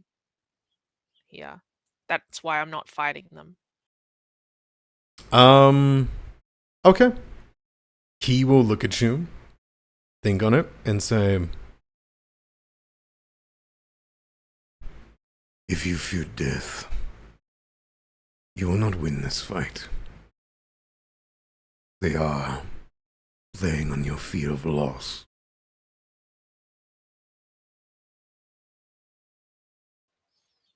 True. Death is not your enemy here. It is theirs. They do not know what they tread upon. You wish for them to see justice, judgment. Let Anubis decide who lives and dies.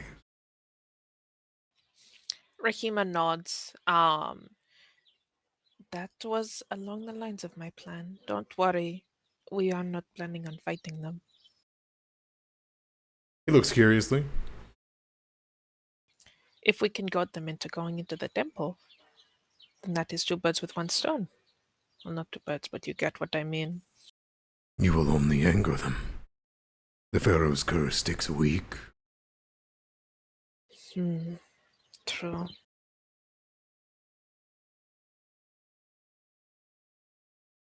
They will not let this man go.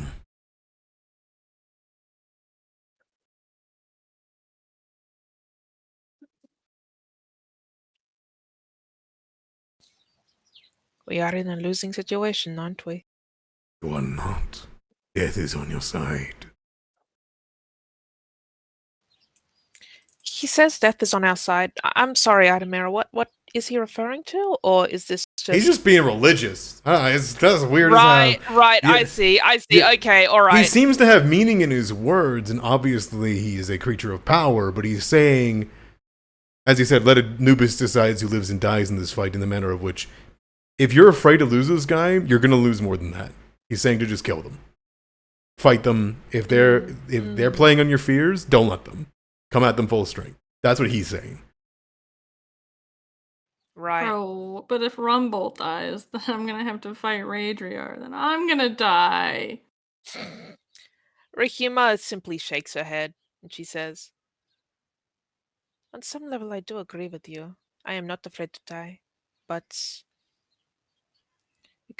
I cannot simply stand by while they kill an innocent man. Death is never the end. It is the end for us. You are not alone anymore.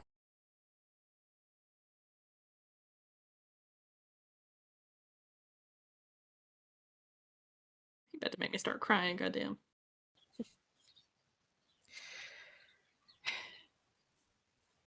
Rihima will not. Does Raidria plan on like not letting me go? Period. He seems like he is worried that once they have you past this point, they're going to shoot the Grimfire cannon. Mm. Because they only seem to care about the life of you and Rumble. Mhm. Mm.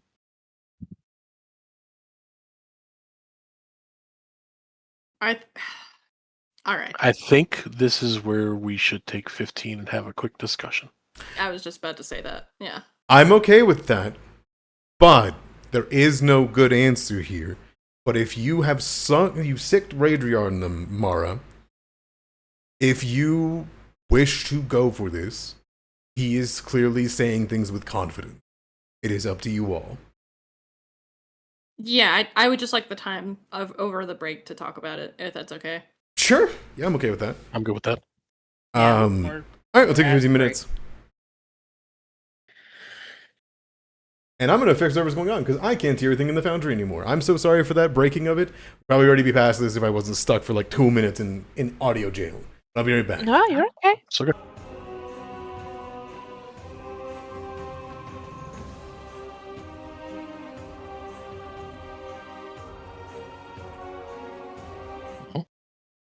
All right. And we return. In that moment, Rahima, you have these words from Raedriar, the warning, his statement, and then he places the blade near you to prevent you.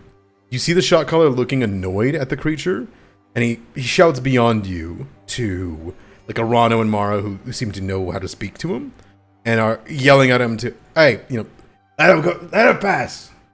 And Rahima, you can speak to him. Raidriar, what do you mean by Anubis is on our side?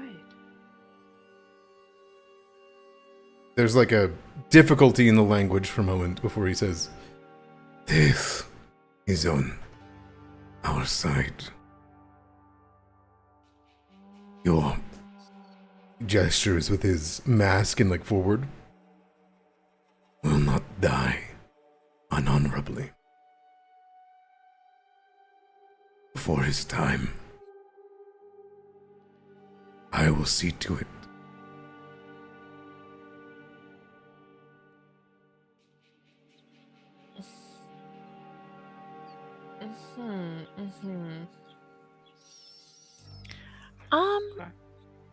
Yeah.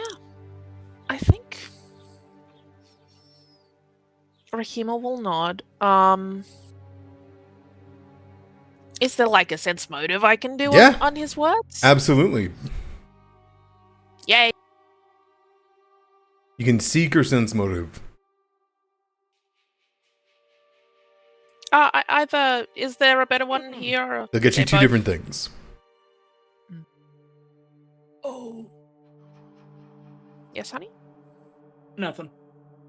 I think I might know what he's talking about. Well, I'll roll it.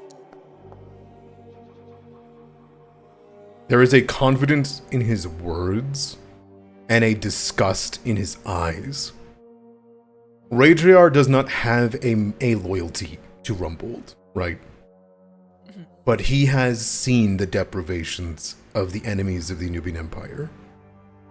He has seen unhonorable combat. You saw him respect the fight down below, right? You know that he has faith in situations and whatnot, in a certainty. When he looks towards these people, he may not know them, but he sees the situation. And he is on definitively your side. He is not going to let this play out. Like how they want to. I see. When he says the words that he says it as confident as you say that the Silent Servant The protects silence you. of Yes. right. When he says death is on our side, he says that, like that is a certainty that he can make sure happen. I see. Rahima will nod and she like bow slightly. Thank you, Radriar. I believe you.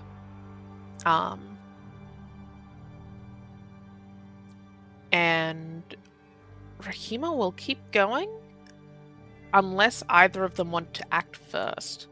Radriar looks like he's going to step forward or say something. Okay, if Radriar's going, I'll let Radriar go for it. Okay. Radriar's going to take a step forward, and they'll go, "Hey! What? Right!" He starts to just shout in a manner of speaking, and he knows he can't. Like, he starts waving the gun, like, "Hey, I'm going to," like, he puts the blade up towards Rumbolt and holds it to the throat. Radriar looks towards Rumbolt and says, "Blink if you understand." You'd see Rumbolt like blink behind the glasses as he can, and you can see Mara. Even in this situation, this man has like fangirl eyes, like, like he's in the moment. Oh my god, I know what that is. Oh my god, John Anubian. Yeah. And you would see he's sunstruck. He's sunstruck. Radriar then says, "When he slices, stay down." And he will continue to take a step forward. He goes, "I mean it. And you see Radriar bring up the Kopesh blade staff to swing, and you would see in panic, this person brings the blade through the back of your of Rumbolt. In that exact moment, you all hear a shattering in the back, and you're going to see two things happen here. One, we're going to roll damage. This old man cannot take much damage. 13 damage is dealt to Rumbolt. You would hear from Radriar, and he will begin to stride forward. And as he says this, he's going to cast Protector's Sacrifice. He takes equal to his power that he can cast this up to, the damage. Typically it's 3, 6, 9, 12. Radriar takes 12 damage. Automatically. Rumbolt simply takes 1, even though you see the blade run all the way through his body. You guys from your position see a spike of obsidian run through Radriar's back as though he's being stabbed through. And you would see, as we roll initiative, Rumbolt is let go, assumed to be dead, and smacks the ground, and he curls into a ball as though he's dead. And we're gonna roll initiative. He possums. That's... Can I roll athletics since I was preparing for Absolutely, you can. sprint? Okay. I'm going to re-roll that. Yeah, that's... I'm trying to figure out... Okay.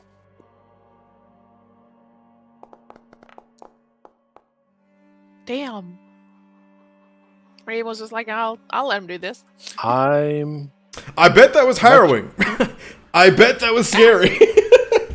I don't think Arana knows what's going on here. I think he just sees Rumbolt go down and bodyguard mode go burr. Also, I dropped the ID dice on me. Okay, perfect. That'll be useful here. This is going to be a tough fight. Can you roll intimidation? Absolutely, you can. You're kind of staring them down, scared them completely. Radriar is going to roll religion because he is he's using abilities of which he was crafted with. Yeah, that's going to be in 24 on my end. Okay, sounds good. 24. And I kind of said it, but also clicked the button. I draw my weapon before. Yeah, that's fine. I was kind of hoping that would be like maybe enough of a distraction that all of a sudden this person-long obsidian sword was suddenly manifested from nowhere. Yeah, I think it probably also scared him. Like I said, he got scared when Radriar began to bring up his weapon. He didn't really. Okay. And with seeing you also draw the weapon, he is now going to point the gun. And he's going to try to point it as, in a most best position to shoot. Yeah, I get that. In the moment that he shoots or stabs Rumbolt, you hear like a whole bunch of the Black Company go, "What the?" And there are a whole bunch of people. You just see he goes, "Oh shit, fuck!" as he looks down and realizes what he did. And we're gonna roll in. And Ray Jar's just gonna, he's got to reach. He's gonna bring down the Kopesh blade staff. He'll hit him. And you would see the blade will swing downwards with the onyx edge of it and would slice into his body, dealing 15 damage.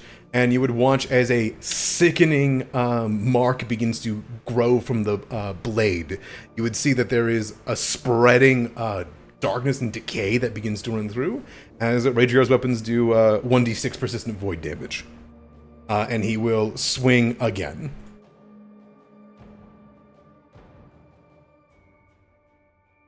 Goodness. I think he's gonna smite, actually. Smite him. What? This man's a whole ass paladin. This man's a whole ass champion of Anubis, yes. So he's going to smite, putting in a level of power. And unfortunately, this guy, despite how awful he is as a person, doesn't actually have the unholy tag. So it is just a normal strike beyond that. Seeing the man survives, there is a surprise, and then there is a bringing it up across his head. And that's going to be for damage. And his blade staff has the deadly trait. It has vitality persistent damage in there too. I think this guy's dead. Yes. You would see Ragear would, without skipping a beat, walk up, see Rumbolt stabbed through. You all would see his entire back is exploded outwards with this giant spike. He brings up the blade without hesitation, cuts into the guy's shoulder. He raises the gun, aims it towards all four of you, and when Ragear sees that, he spins the back half of the blade staff and cuts off his hand and cuts off half of his head. The guy smacks to the floor. Ragear just would turn around as though his job is done, and then would say, "Death," and point you all towards the 50 of them. And would I was just thinking. Man, versus just collecting husbands in this campaign. will point you all towards and will go ahead. You guys can have your turn. Angelica goes to you as you see the shot collar fall. You see the Grimfire weapon hit the ground, and it still has its ammunition. I wasn't expecting as the GM that he would die before shooting, but shit. All right, I guess there's a Grimfire weapon up in the grabs right now. Angelique, it goes to you. You watch that happen. 10 paces forward and shoot him, even at 40. Free Grimfire pistol for the fucking taken? Let's see, 10, I can get 40. The entire Black Company are scrambling to pull out their weapons to start shooting at this creature in front of them. So this is my free 10 paces. Yeah. Which also lets me draw a weapon. So I will draw. Yeah. Ebony. Sure. But I'm going to how is that really? Yeah, pathfinding does the shortest route, right? Yes, it does. So 25 from 10. It's like it gets me there. It gets me there. I think I have one action, right? Yeah. Stride 25. You feel something strange. You have not walked beside Ragear in combat before, and like, sorry, my something caught my throat for a second there. You walk by and you've entered an aura. You don't know what it is, but you feel an aura has Ragear is now up in aura that he didn't have on until now. I see. There is a calmness to it. If you want to know what it is, I can tell you. I'm debating whether or not I shoot my gun at them, which could cause them to freak out, or I just pick up the Grimfire. Pick it up. The Grimfire. Up to you. Pick it up. Pick it up. I'm picking it up. Okay, it clatters in the sand. There's blood that's spilling across it. You wrangle it from his dead hand. You have to unpeel, the fingers from it. You take an interact action. You draw the weapon, and you have a Grimfire weapon. You can feel it loaded in there, and the warmth coming from it. That was 10 paces. Hang on, sorry. That was 10 paces. 25, I think, got me there. Another stride. And interact to pick up the gun, I assume. Stride. Yeah, stride, interact. That is my turn, I believe. Right? Stride, interact. Yeah, you grab the gun. You hear everybody go, killers! You turn the bows and all that to rage we are in you. Mara, that goes to you. Okay. First thing, free action, I'm gonna move my spark to Scar. Yeah. I'm gonna pick up my weapon. Perfect. Next I'm gonna spark transcendence. Oh! Just so I'm gonna put a hand on Arano's shoulder. She's not gonna look at him. Her eyes have been on Rumble this entire time. But puts a hand on Arano's shoulder. We have work to do. Heal him. And then she's gonna move 20 feet. She's gonna move 20 feet. Perfect. I can't do it without sharing a space. This is weird. We're in 2 squares right now. Rahima's in this space. It's because of Helke. Oh, okay. Yeah. I can move him out, She's actually, if gonna you'd do like. All right. Are you a follower? No, it's fine. I just wasn't sure. Are you a follower of Anubis? How do you want me to answer that, Adam Harris? Yes, but no. Yes, but What's no. the last name again? Okay. But you're a follower. Like you follow the teachings. Yes. Okay. Yes. You immediately detect an aura. And can understand it. Yippee! Oh my gosh, I'm no longer frightened. You would know that it cancels out frightened even more than even like if Arana was in it would cancel them by 2 extra. There is a calmness that runs over you, Mara, that you have not felt since in your temple before it was desecrated. You recognize that feeling anywhere. Even though Anubis is gone, his power is still in this champion. But you can continue. Beautiful. That would be Arana. No, I I mean think. that's my 3 actions. She is she is filled with a rage I cannot Describe. currently accurately describe. I appreciate that. Okay. Arana, that goes to you. There's 50 or so bandits that are there with the Black Company. They are quickly drawing their weapons, and they're going to send out a salvo here. Okay. Oops, I forgot to change my icon. I'm so sorry. Victor Street. Oh, There you go. yeah, no worries. Some of that anger, Ron also shares. He's known Rumble for a long time, and he has a job to do. He is here for a reason. It is to guard bodies, and one has been made on the ground. So I think on his own he's a little mad, but then Mara's own Haka flowing into him has definitely supercharged that.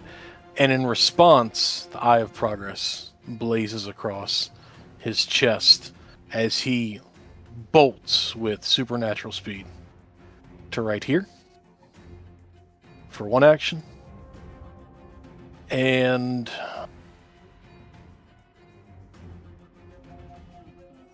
I don't imagine I can shove a troop. No, they're gargantuan creatures. Okay. I didn't know if they were individually large or whatnot, but if they're one single one, then we're just going to go with... That was 1 action. So it is a cohesive whole that moves together. There's too many people for them. If you shove, you're just shoving like one guy. You know what I mean? It wouldn't actually change the token at all. Okay. Well, in that case... Taunts work on all of them, though. Okay. It's 1 action for the strike. I'm just doing it so you can have the effect in chat. And then, yeah, that's going to be the first attack.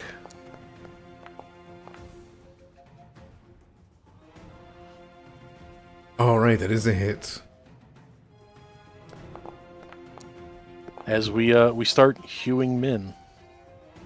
Oh, it looks like actually it's going to trait debuffs for each corner. Oh no! Oh Yeah. no! Okay, Yeah. the first one's a hit for 17 damage, and you can take a another. Give me that crit. That hit all 4 of them? They're a troop. They're not one. They are all one creature, one stat Oh, block. this is all one bid token. If you recall, Oh. if you recall the Ort mob in Saturday game, Yeah, they are one of those. I see. Okay, okay. 33 damage will go through as well, and that is enough damage to wipe out a segment of them. You deal in 2 attacks. Let me be clear here. 50 damage. You have already bloodied and killed 15 or so people in 2 massive swings that cut down both camel and man alike. It deletes 1 segment from them. Bam. Yeah, this is definitely Arano like bolting forward, the streaming, sizzling heat from within, and one-handedly, narratively speaking, just these huge, wide, scything swipes, just mulching men. Perfect. Incredible. They begin to scream. They begin to pull out their weapons. They do not know what to do in this sudden manner. And that will go to them. They are going to, in response, do as they are, instructed to do. They're going to shout out towards each other. They're going to adjust the best they can, and they're going to use what's called reflective arrows. They're going to adjust their angle with the sun in the sky, and then they're going to send out a arrow volley. Since it is during the day, you guys have a -1 to the save. Now they have to pick an area here. And so they have to either pick to hit Aniseta, Raedriar, and Arano, or Rahima, Raedriar, and Mara, but I think they're going to go for you guys. So they're going to place the volley here. They don't really care to shoot at. It won't benefit them to shoot Rumble. They believe he's dead. There is blood coming out of his back. And they're going to fire. So I need a reflex save from the both of you as they shoot. Does taunt? It does not, because still they're give them targeting a you. hard- Okay, all right.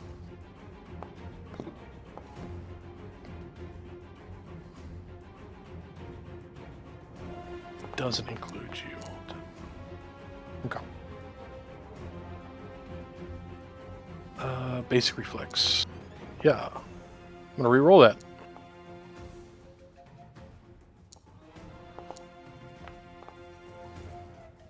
Okay. Hey, it's not a crit.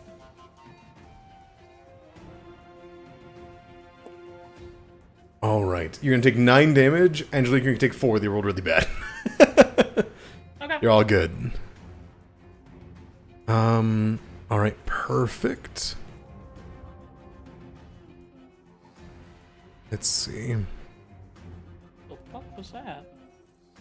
That is then going to be their last action. And their last action is that they are going to...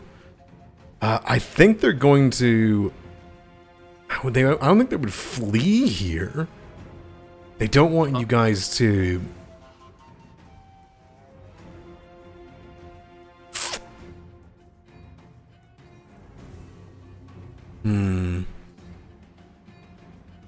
No, I think they are. I think they're taking too much damage. They're going to do a move. They're not going to use their dust storm ability, which they can, but they don't have enough actions to keep it up. They're going to mount, and then they're going to rush away. Neat.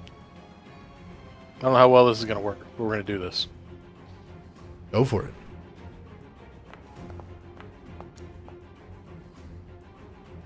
I should have been targeting them. 20 will miss. Okay.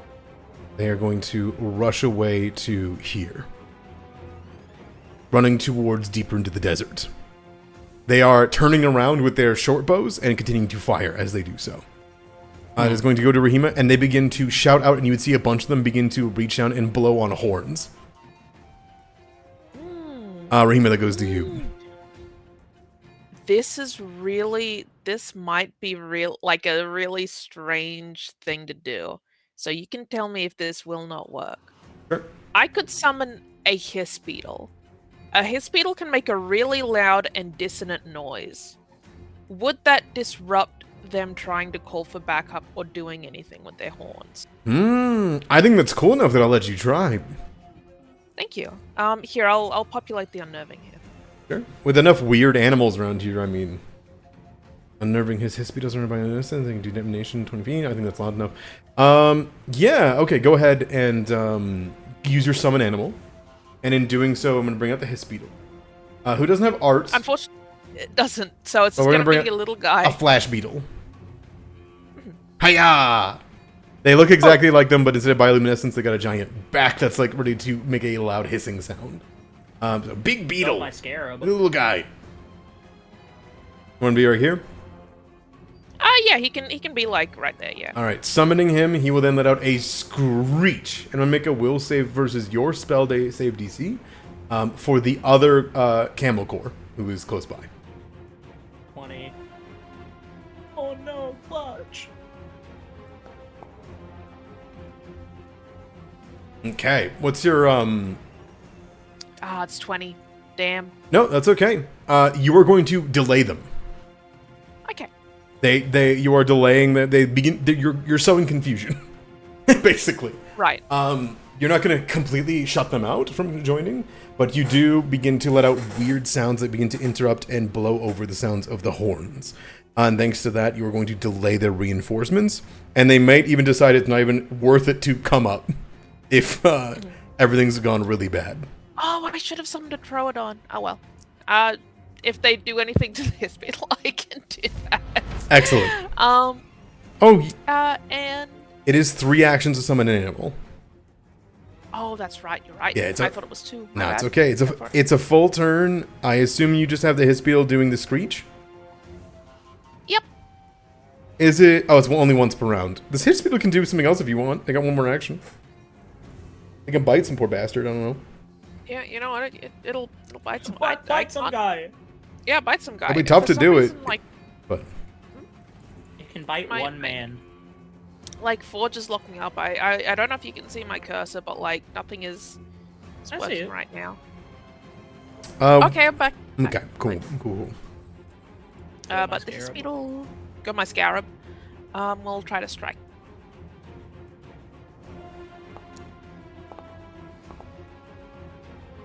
Damn.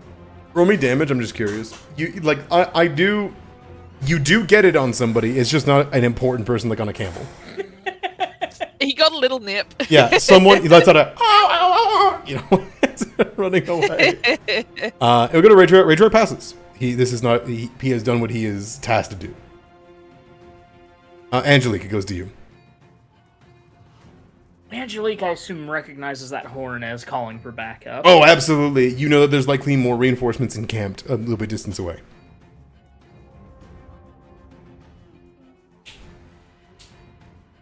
And if they're moving east, then their reinforcements are likely east.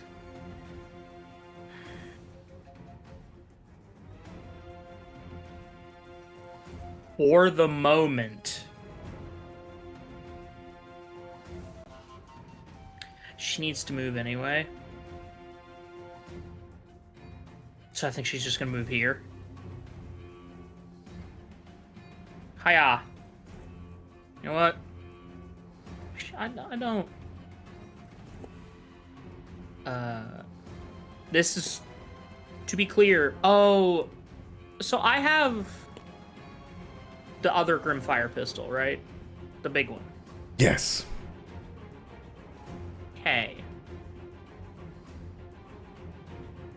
Would it be an interact action for her to stow that in her bag real quick? Yeah, but if you put it away, they will be a lot more confident. Then she will not do that. Okay. I forgot about that. I wanted to be clear. Like, you would know that the Yeah, Grimfire yeah. weapon being out is fucking with them right now. She's gonna fire not with the big one, but with Ebony. Okay. You hear a lot of them duck for cover the moment they even hear a shot. I'm gonna re-roll that. Sure. They don't know the difference between this and a normal Grimfire weapon.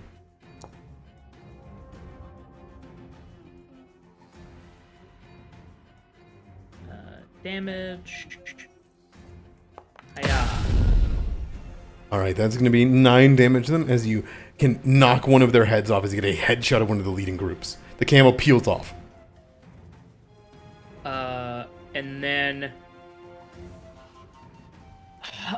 then we're going to raconteurs.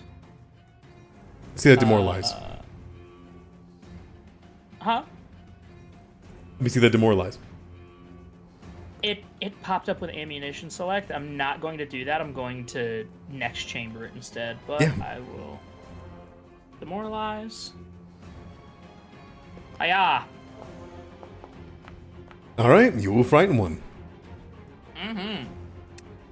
And then I'm gonna next chamber. I'm gonna next chamber with that raconteurs. I believe that was stride, fire, raconteurs, which gave me a demoralize and next chamber. I believe that's my turn. Yeah. Alright. Yell after them. Come on! Get the fuck out of here! Alright, that heads to you. Okay.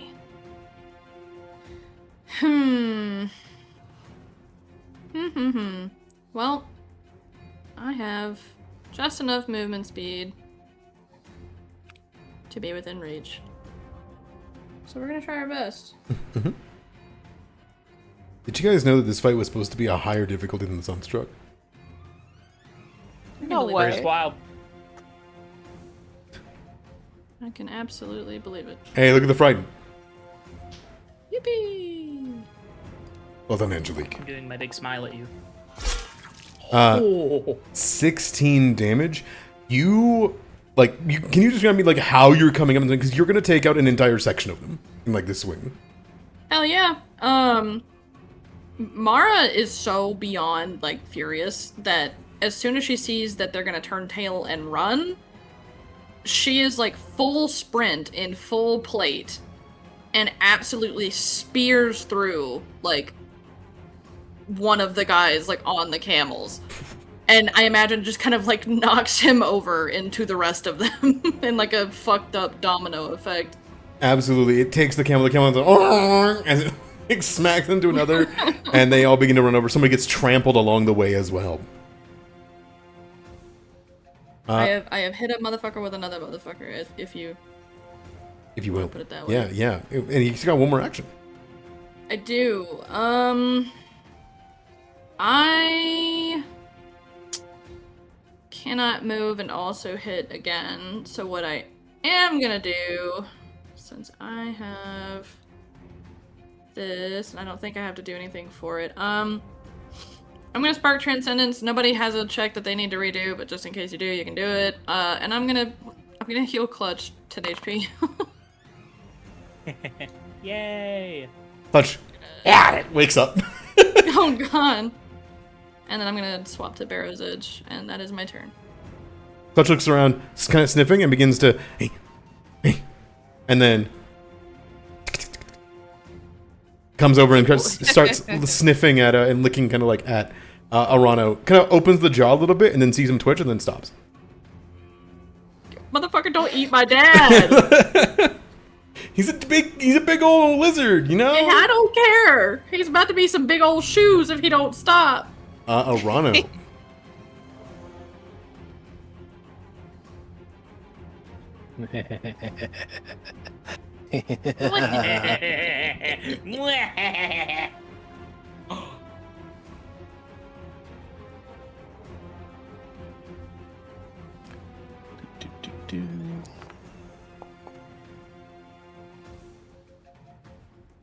Sorry. A lot of sevens tonight, man. Can I use a hero point to make that a success? Go for it. That hits. Okay, I'll go ahead and subtract that from my sheet. No more hero points. We live dangerously.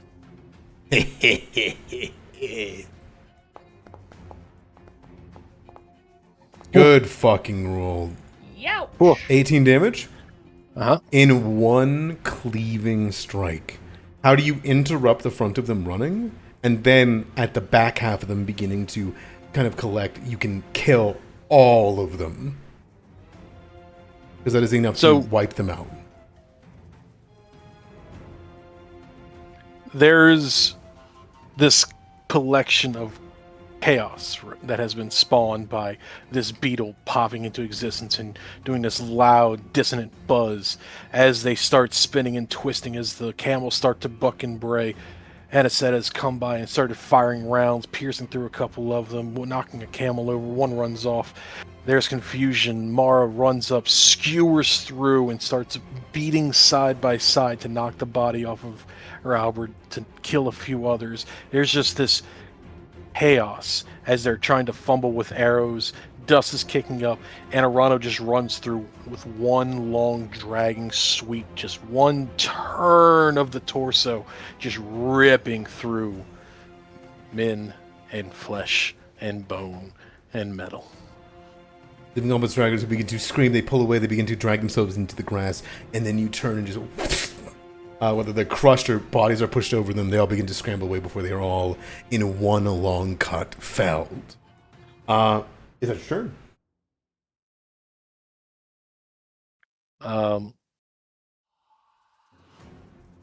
Free action to just kind of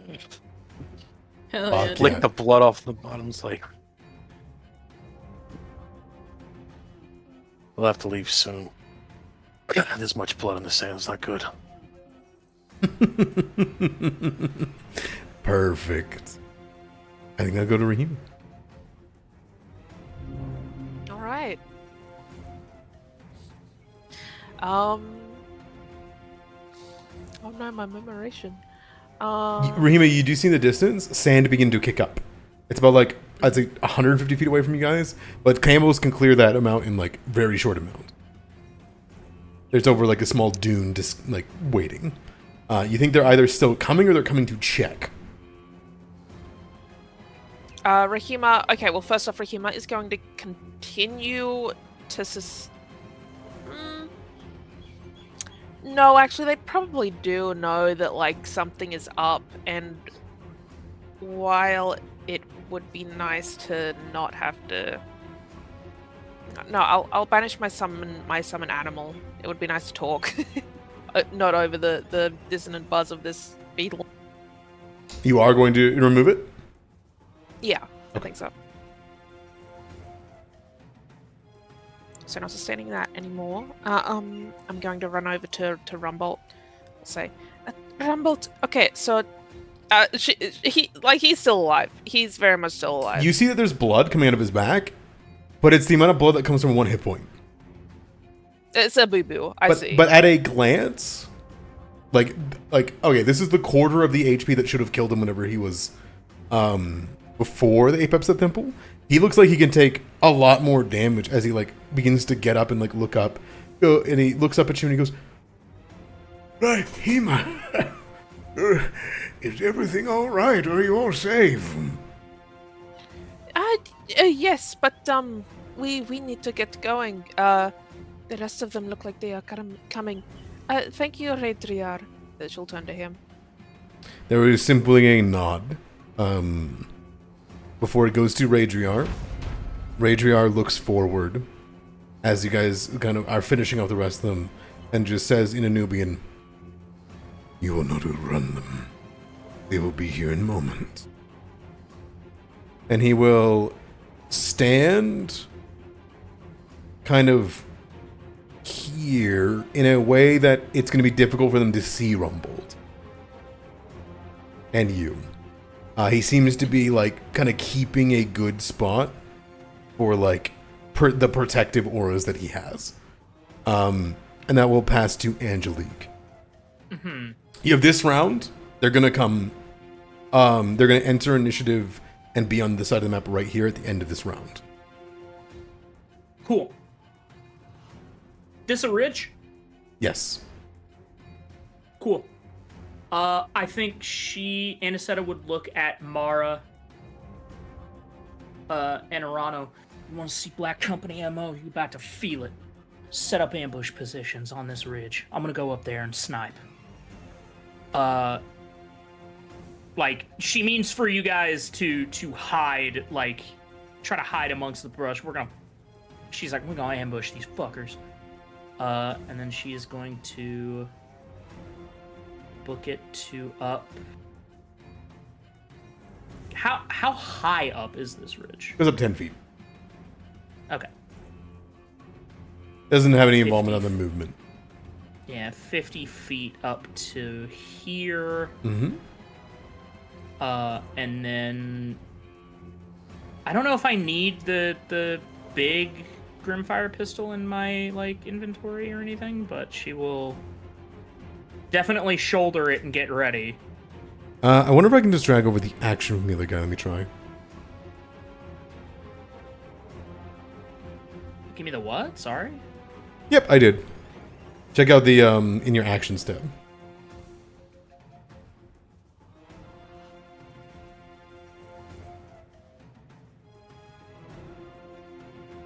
I see. Okay. You'll see a buff that I gave it, which is that you just need to repair it, which takes 10 minutes. Oh, I see. Okay. It's not like a huge buff. It's just like the difference between like, oh, an hour for a short rest. It's an hour. Yeah. Yeah. I see. And would prone? No, because it's not really an. Hang on. Sorry. Let me read it. Unless you have a tripod. Watch this.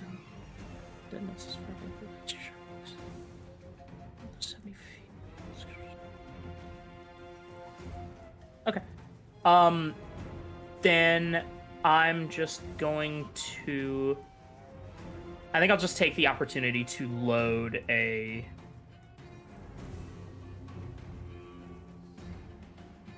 Actually, I'm not. I'm gonna try to crouch down myself and sneak. I'm not. If that's okay. Or is it hide? Hide will work, yeah. Hide, okay. It's not really a case of like getting. It's just let them get close. Sure, yeah. So if, like, because I know Mara and Arano might not be stealth-oriented. Okay, understood. Let's give it away. It is completely okay if you guys just don't hide. Mara, it goes to you. It does. If Rumbold wasn't still here, I would Yeah, definitely be much more willing. Huh? Could, like we say, like end of round, they get around the corner or get to cover or something? Yeah, I mean, that was gonna be my next thing, is, we've got blood in the sand now, so her first priority is getting him at least to, like, the rocky area, if he can... If you ask Ragear to do that, Ragear can do that as his turn. That would be amazing, if he could. Mm-hmm. And she would thank him profusely.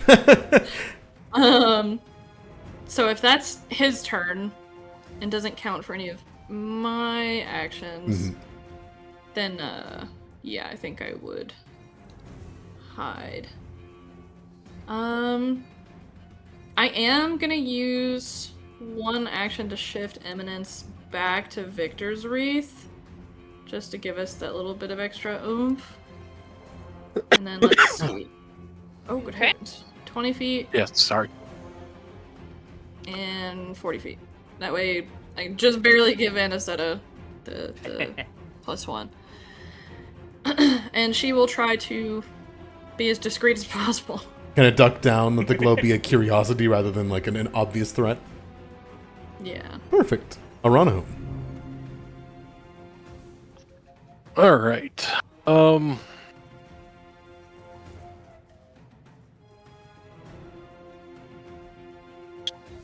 What's the range increment on javelins? Is it 30, 90? Javelin has When I go to click on it, it doesn't. 30 feet. Magical throw. There it is. 30 feet. Yeah. Range increment 30 feet. Okay. It goes 30, 60, 90, and yeah, it keeps going. It's just a -2 for each one that could technically throw it. It's a -1 beyond 30, in between 30 and 60, -2 between 60 and 90. Like every of those increments, it's -1. Okay. I'm going to change grip to one-handed as a... That's a single action or free action? Change grip is free action. Free action, okay. I'm going to draw a javelin. And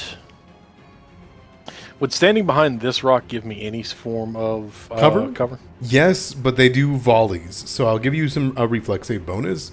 But it's not going to give you like armor bonus. Okay, that's fine. More to the fact is, I'm trying to not hide. I am here. I am going to maintain a clear line of sight so that I can make an attack at them when they approach in an effort to draw their attention away from my allies in position. Makes sense. Rahima, that goes to you. That Squirm goes. does. I can I just like direct Squirm to go with them? Yeah. I would, unless Angelique would like me to stay below, I would like to join Angelique up there. That'd be cool. That's up to you. That's purely you. She is not concerning herself with the blood on the sand. She has one thing on her mind right now: work. Right. Yeah. No, I'm aware of that. I just also I didn't know if you wanted like stealth, like if you were worried about people giving away your position type of thing. No, not really. She's getting up here and hiding for a better shot, not necessarily to hide per se. I figured. Okay. All right. I wanted to be able to summon an animal, but I don't think I will be able. It was 3 actions. I'm so sorry. I saw the 3 action marker and I was just like, oh. No. I don't know why it was saying that it took 3 actions to go 55 feet. Oh roll it back. no, it would. Yeah, no, it would be. It would be because I can roll it back one, like to here instead. Is that better? You got one action that's left. Okay. In you. Yeah, it's okay. Yeah. I'll just guidance Angelique if I can, or is she tapped on that? The immunity is an hour. That would be off by now. Go for it. Excellent. All right. Radriar is going to guide this little troop over here.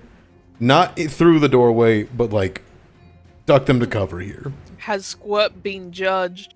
Has Squirt been judged? That'll go to. Oh, I'm so sorry. It was the top of the round. I sorry. I got thrown off guard. All right. They're gonna roll into initiative, and they're gonna put up here. And they probably be in like a line rather than like a.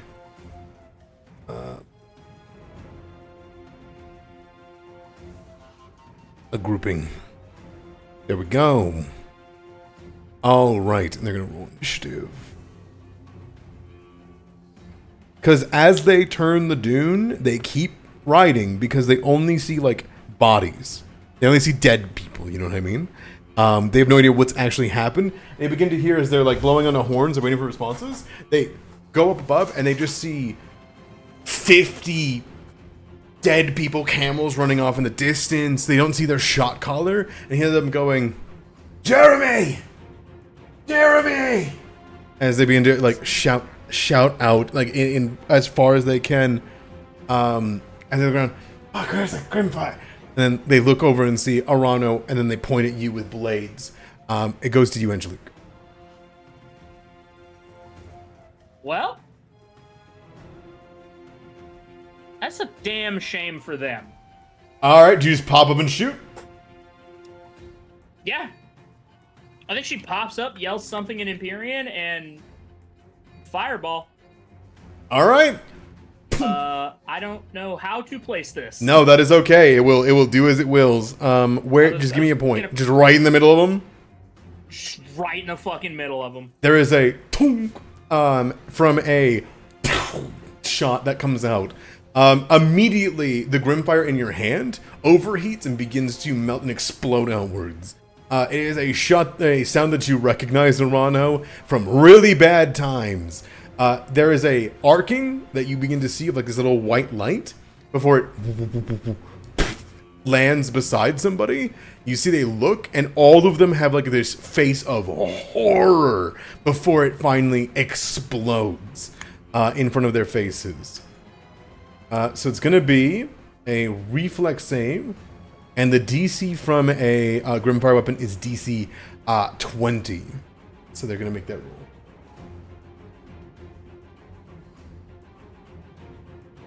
A burst of... Yeah, oh, that's unfortunate.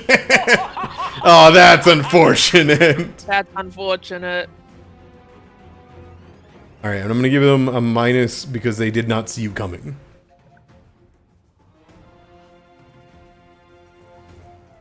Should have thought about that before you became peasants.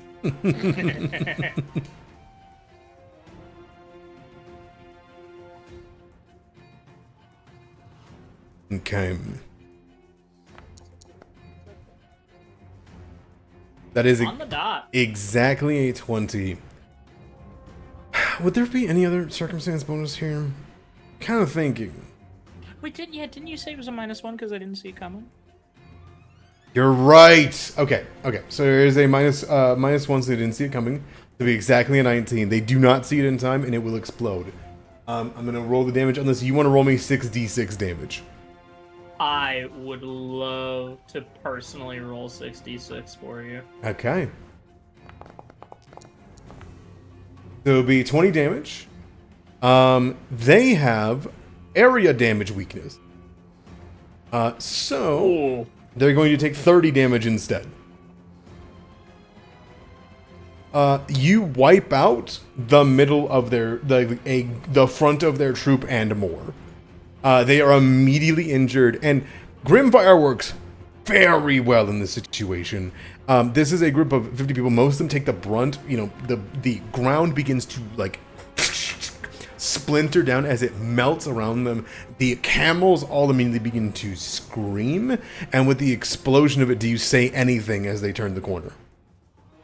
Oh, absolutely. I think there's just mad cackling, like just absolute, like, unhinged cackling coming from the ridge. Perfect. Excellent. Mara. They are in a scramble, freaking out, and they do not know what to do at this point. What do you do? Did that take all my actions? I am so sorry. That was one action. I thought that was going to say if you were doing anything else. I'm so sorry. What else do you want to do? Well, I'd spend 2 actions on intimidate. Yeah, go for it. Go for it. Give me. I don't care about the immunity. I'm demoralizing. Don't moralize. It's going to say you're out of range. Ignore it. You can just roll me a normal intimidation check if you want. I just did. Just roll me a normal intimidation check from your sheet. Oh, okay, Yeah. Oh, I would have used the +1 from guidance on that. That's okay. Oh, I would have re-rolled that. Do you want it to be a success, or you're just going to re-roll it? It's a little late now, but I'd hit the +1 on it from guidance. For sure. Yes, Raptor, yes. A cackle fills the air as you begin to shout out. And as this spins through, explodes out, some of them begin to be confused, some of them begin to hear that, and some people begin to recognize it. And that confusion comes cuts through clarity, and their curiosity breaks through some of their fear. You still have one more action, unless you want to spend both of them on that. I'll let you roll again if you want to use your last action. Yeah, I mean, I know the immunity probably wouldn't. It's not a demoralize here, this is straight up intimidation. You've caught their attention with the first one. Bruh. With a 19, a lot of them begin to see and understand what is going on. Yeah, that's right! I'm back, motherfuckers! You tell him I'm coming! And that's my turn. Alright. I actually do not have enough movement to even get close to them if I use all of my action economy, so I would like to delay behind them if that's okay. Oh, sure.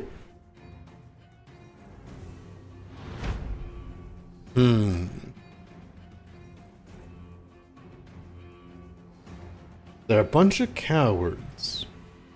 Underhanded tactics. They're gonna run. Rat bastards.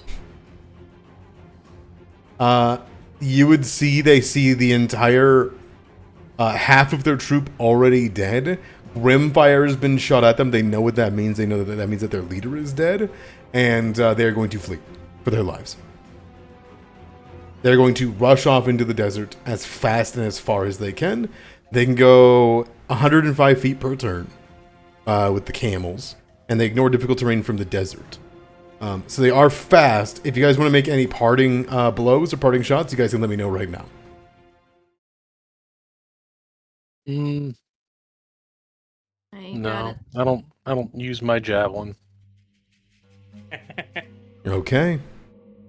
That leaves you at the end of the combat. The situation handled. The dead Black Company. And an expended Grimfire shot.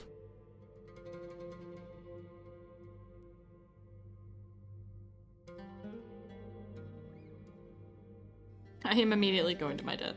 Mm-hmm. I'm immediately checking on Rumble. Rumble turns towards you. You can see Radriar hasn't untied him.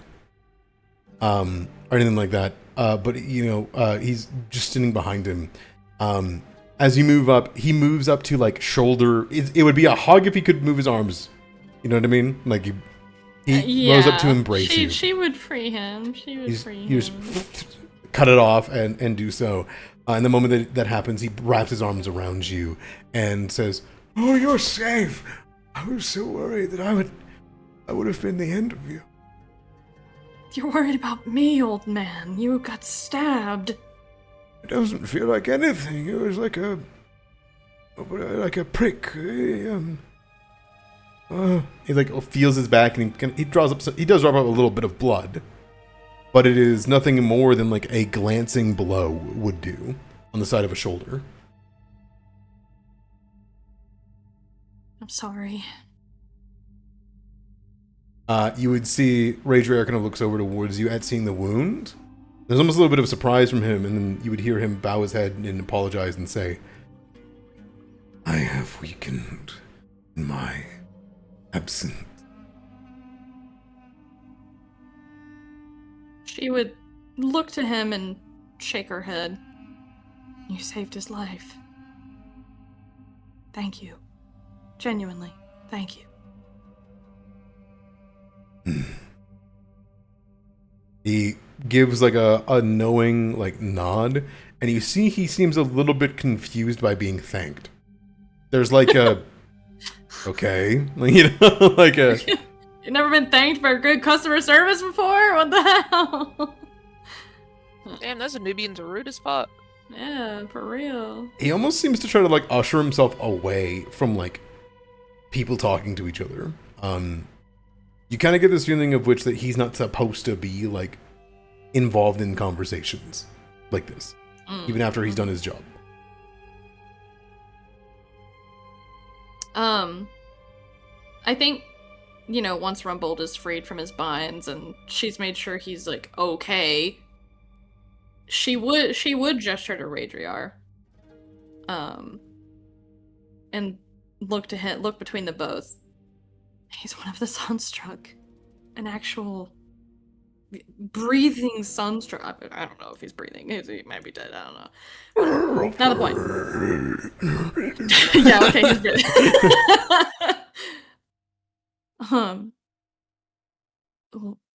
Asmara's Sunstruck was down there too.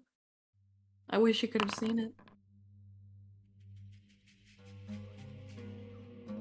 He said laying on hands. he- Grabbed. Oh, it's the restraints. I didn't turn them off. It's my hug. He tripped. He's grabbed. Radriar places a palm on the back and will heal up the wound, and then just give a nod. And Rumbold goes, Was Miss Mara down there as well? I thought, well, there was a second Sunstruck of who? Who could possibly need two Sunstruck at any given time? Nothing more than but the pharaoh didn't have a son struck. He did not need one. And as that begins to occur, Arano, you seem to have approached a body. Yeah, I'm tossing this fucker's shit. I'm seeing if he's got any materials, useful or otherwise, on him. Water skin, handkerchief. The water skin's half open. You can tell he probably like left it at the encampment or on the camel, right? A lot of stuff. Mm-hmm. Little chains, little memorabilia. You see, definitely looted and pilfered from their time attacking people. They wear a light leather armor because they are not from tiefling descent, so they need to wear non-heavy armor, like very, very light cloth. But like a little bit of padding underneath and reinforced. No coins. No coins. They don't seem to bring it on their job, you know? Maybe they were expecting payday here. I'm looking for any sort of letters. You said a handkerchief. I'm going to check that out. There's a khopesh. There is a scimitar. There is a dagger. There is a sap, just like a wooden stick to beat somebody into unconsciousness. But as you kind of like pull out the handkerchief and the whatnot, you can see that it is like his sweat handkerchief for being in the sun. Very stained. But there's no letters, no markers and the like for like locations. Save whenever you finally kind of begin to pivot through and near one of the blades where the dagger is, you can see there's like a tucked pocket, and you open it and you can see that there is a small rudimentary map of this plateau and a mark where the doors of death are.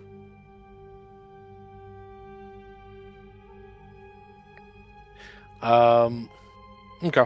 I'll take whatever remains of the water skin and any combustible, carryable materials. Any combustible, carryable? That's a very charged. Yeah, looking for...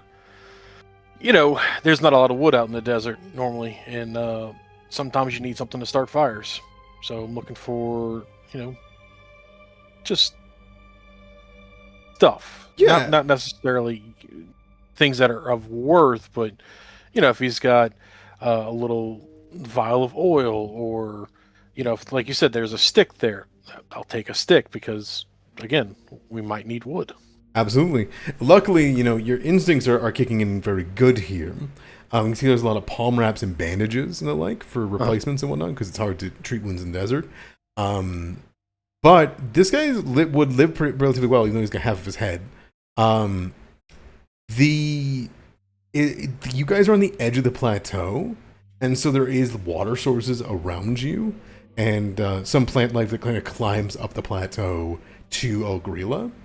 And so he seems to have a pretty comfortable position to perch and wait for, as you had heard him say, Fext to come back. Yeah. Okay. Taking little bits and bobs. Rahima? Yep. Anisetta, you're just cackling as you watch as a storm of sand kicks up as your first re-meeting with the Black Company comes to a resounding end in an inferno. I think Anisetta is like full on leaning against a rock, smoking a cigar, like shuddering breaths, like. Was it good for you? God damn. she turns and there's like a fucking creepy grin on her face of like, that went off without a hitch, huh?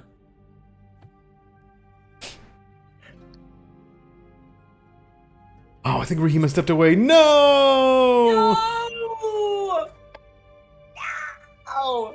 Fuck! If you want to say that you were close enough to come down to Arano. Yeah, sure. And you said it's been an hour? It's been an hour since the tomb jellyfight Since the force you were. Infernal, so any hour Okay. cooldowns.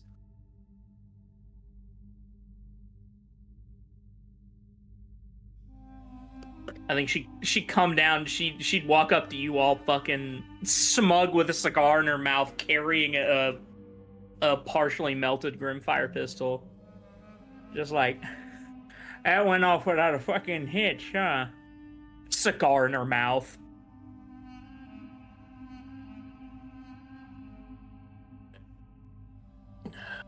Yeah, the cat that got the cream, aren't you? God God, I ain't fired one of these in years.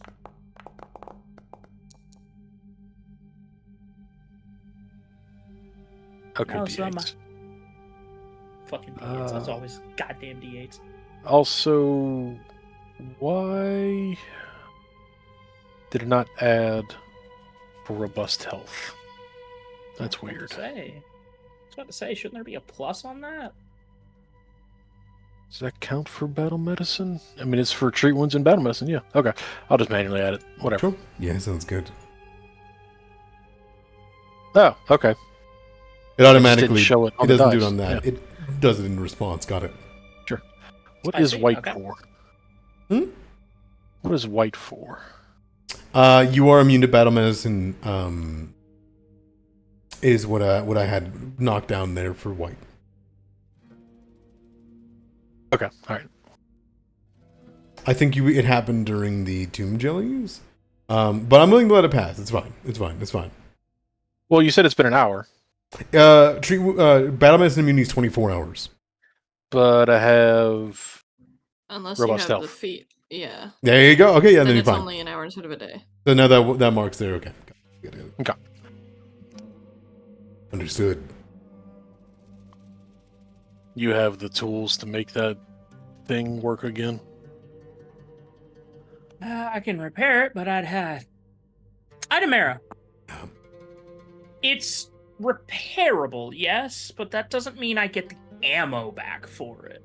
No, Grimfire weapons are the difficulty is the ammunition. Any schmuck in the Yeah. Black Company can have a Grimfire gun. It's a position of a shot caller that is able to actually have one satchel, and they're like sparingly used, like 1 per 100 people, maybe as a shot caller. Gotcha. It's a concerning phrase you've just said to me for different reasons, but I think Anisetta goes, I can repair it, make it shoot, but if I can't find any more ammo, gun don't shoot. He growls at that. Now I've Find tossed more this ammo. one over. I don't think he's got any more. Yeah, nothing, no notes, no handkerchiefs, no nothing. Handkerchief here. Nice and Holds sweaty. up the soiled handkerchief. I assume there's nothing on it, Idamera. There's Oh no, that's his sweat rag. Drop it. No. Good kindling. Alright, fire will smell like ass.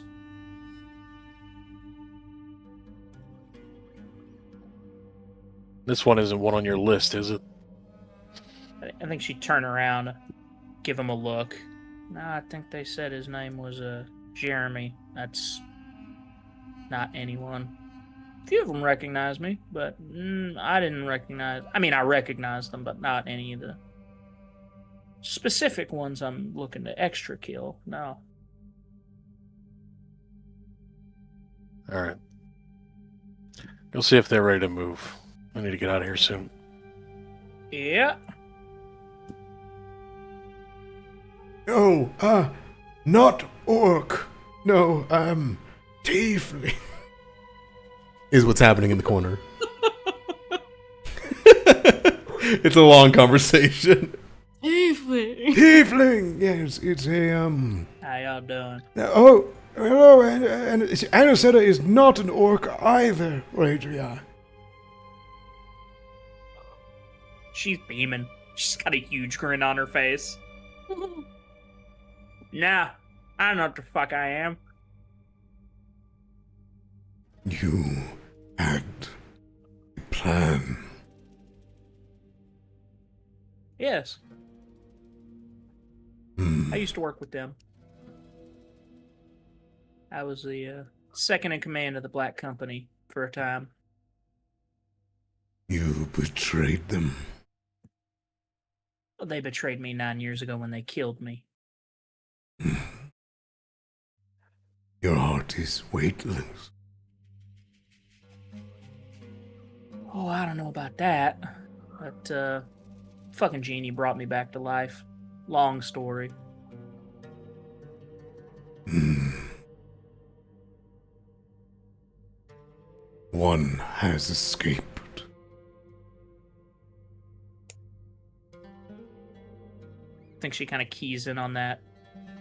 The Unchained one? I do not know what word you're saying.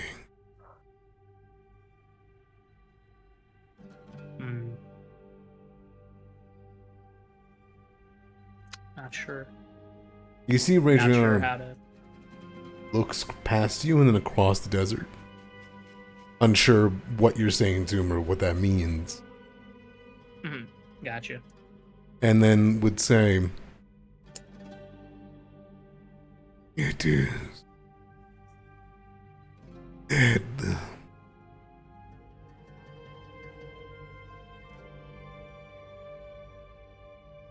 Sorry, did you say it is dead? mm-hmm. It is dead. Did they not allow water to fall before they left? Oh, rain? Yes. God, I don't think it's rained in this desert in...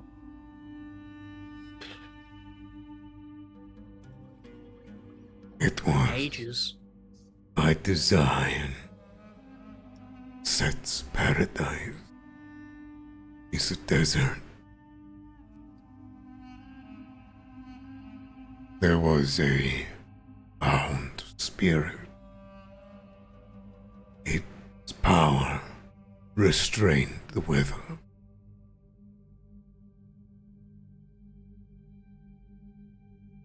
It seems it is not free. It seems they did not plan for anything to survive.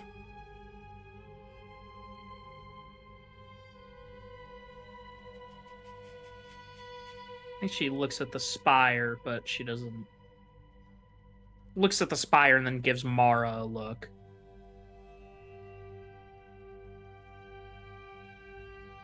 Me? I think she'd say to you, need something chained to alter the weather. Sounds like the center spire, don't it? Chained to serve by the Yaru's hand. Certainly does.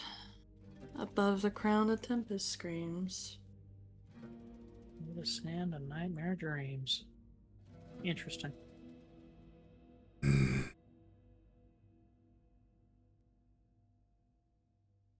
Could you, perhaps explain how you were able to spare my life? I cannot. It was a gift. I see. Why, is Asmara not with you? Has she moved on? Why have you stayed behind? I must ensure that Asmara is preserved. For that, I will open the pyramid. These have decreed and have promised that no one would touch the dead or desecrate them. Oh, I see. You mean to say that Anubians are resting within the pyramid? It was created to contain them, their material for their journey. I see. Does that mean... I know you guys are, bringing him along as Rahima is here. And there is a point at which... Rahima? You mean to say we mean to add another rule to the Seeker's expedition? No one can touch a body? I think that is a very good idea. Even beyond desecration concerns, I think that it is probably for the best in general, curse-wise. But how can we know? There's thousands upon thousands of people that are meaning to enter the pyramid. He's talking common to you. Because of that reason, Radriar does not say anything. I figured. Rahima, like, sort of like, you are correct. There is no way we can truly ensure that everyone will be 100% respectful to the dead. We can instate that new rule. Hopefully that will keep at least the more law-abiding ones on their task, but we could also tell them that if they do touch any remains, that they will be cursed. We could fib a little or exaggerate. I suppose. And the seekers would know if anyone brought anyone out. But You would see, like, thinks for a second and looks towards Radriar, kind of in a way of like, this might be a problem kind of situation now. And just says, did he tell you how to open the pyramid, or? He didn't tell us. He said that we shouldn't, but he is going to open it himself, and we will be following him. Just us, or? I guess we can't stop anybody.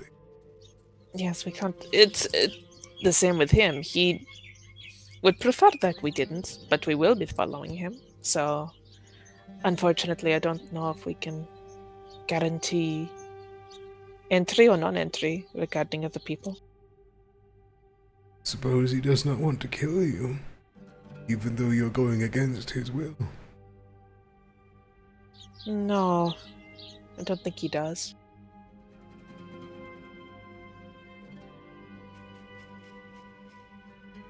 you see there's like a moral quandary that begins to go across your father's face, Mara. Mm-hmm. Mara's been kind of thinking on that. I won't lie. I've considered just asking if only we would be allowed to enter. It would bring much outrage, but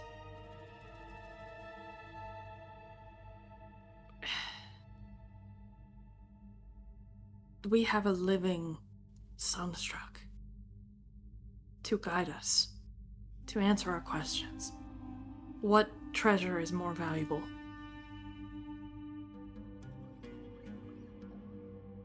I fear that the people who have given everything to make it here, the Sultana, that even regardless of Sultana's will, they will turn on us. These people, once the door opens. Yes, that is my thoughts as well. We made the promise for ourselves.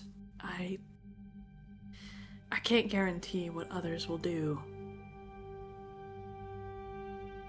But we can warn them, at least. There is no need for deceit.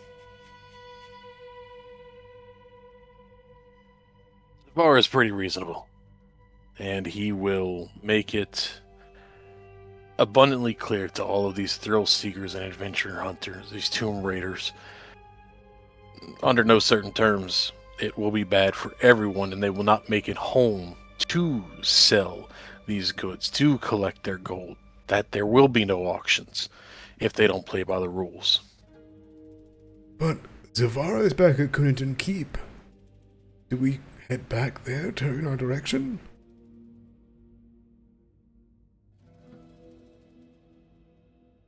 I think we have to be the ones to deliver the message. If we... Sorry. If we catch heat from the crowd, or word gets back to Zavara then we'll just have to take that on the chin, I think.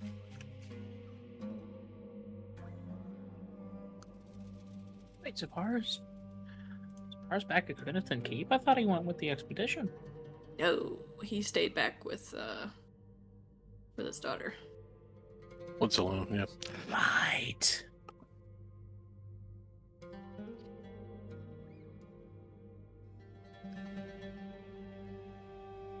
The other end of it is that we can only control what we say, not what others do.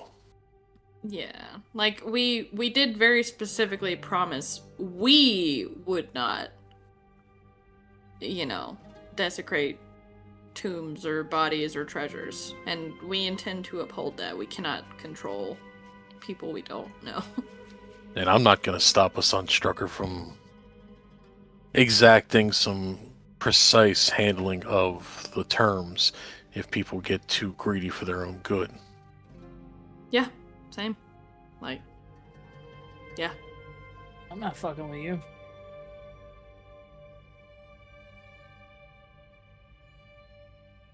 Pedro mentioned a divine heir.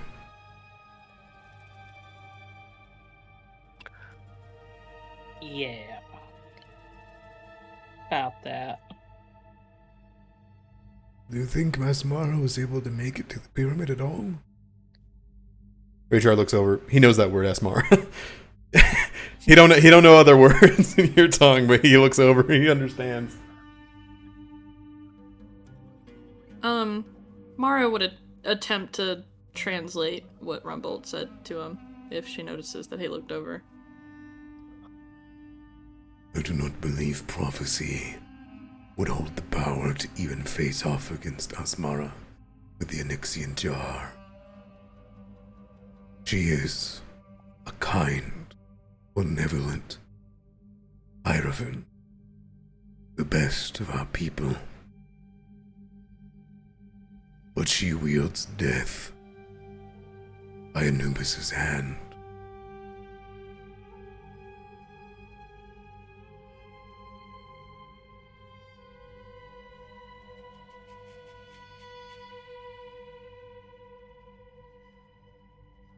You see, he kind of thinks on it, though, and you can tell that there is doubt in the back of his mind. The machinations of what has happened. So many things have gone wrong. But he seems sure that she is strong enough to face off against this prophecy, or anything. But he's not convinced, after everything he's learned about Apepsev. Maybe the pyramid will hold answers on our whereabouts.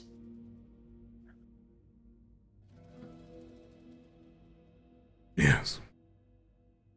If she is not there, I will scour the sand.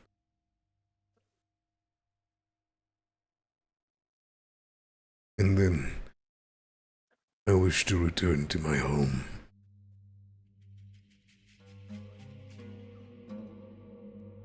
Mara nods. I think after everything that you have done, that is the least you are owed. Nods, but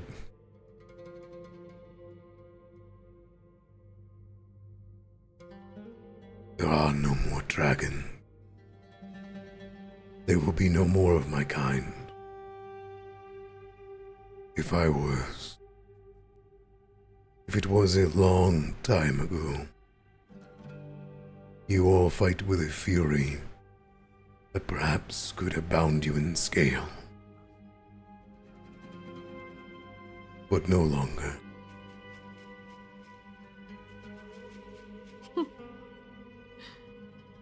Mara kind of chuckles at that.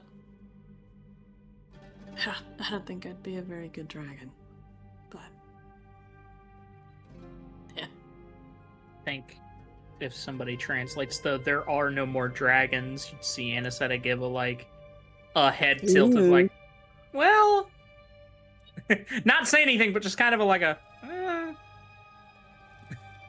No. My people and I are not dragons. We are dragon slayers.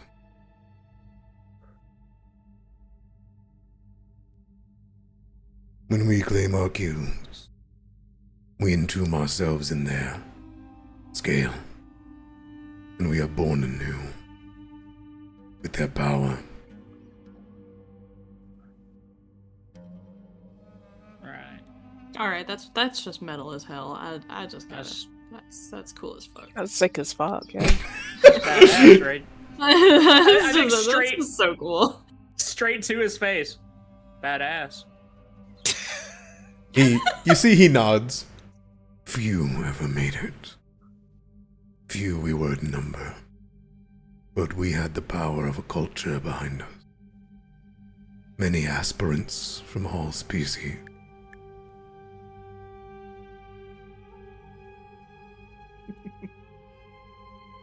So, Anna said you don't seem to be so sure that all the dragons are gone. In common, we spoke to one. Is she really a dragon, though? You can't see her face because the hat is on, but her head tilts in a like, come on now. I mean, it's I That's not what she guess. looked like. You can look like something and not be something. She just kind of nods with a like, yeah, true. Like yeah, I got a halo. Doesn't mean shit about me. It Fair is. enough. You must forgive me.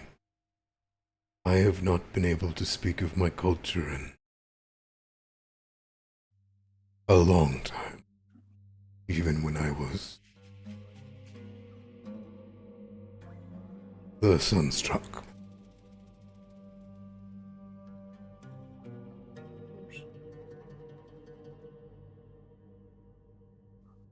Perhaps I had dreamed that this world would heal in the absence of the Anubians until some great mountain grew fangs and we could face it together, and more of my kind would be seen again. But I look at this place. I do not think the world would know what it is to be alive again.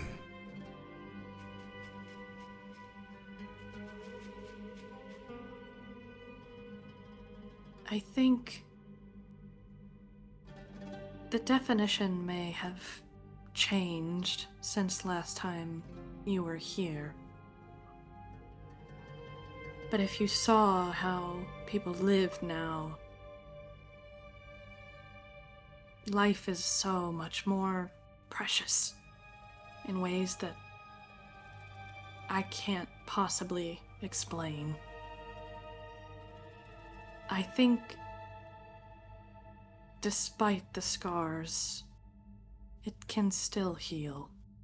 Maybe not in my lifetime, but I think so.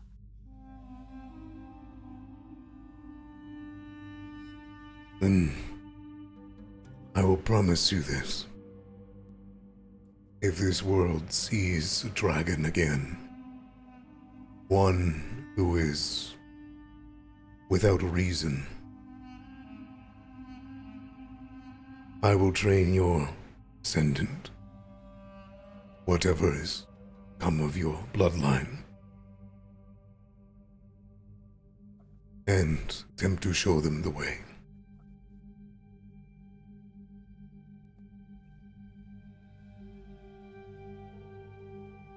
I think Mari gets a little misty-eyed at that. But nods. She, I don't know, I kind of debate if she would mention Milicia or not.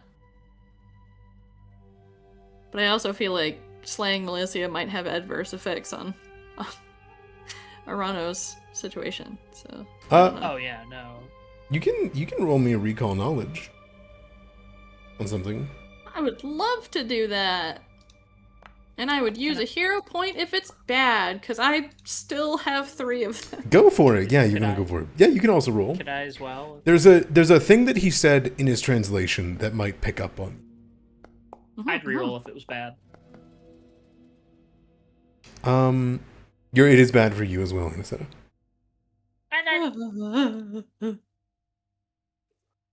I'll just do it again.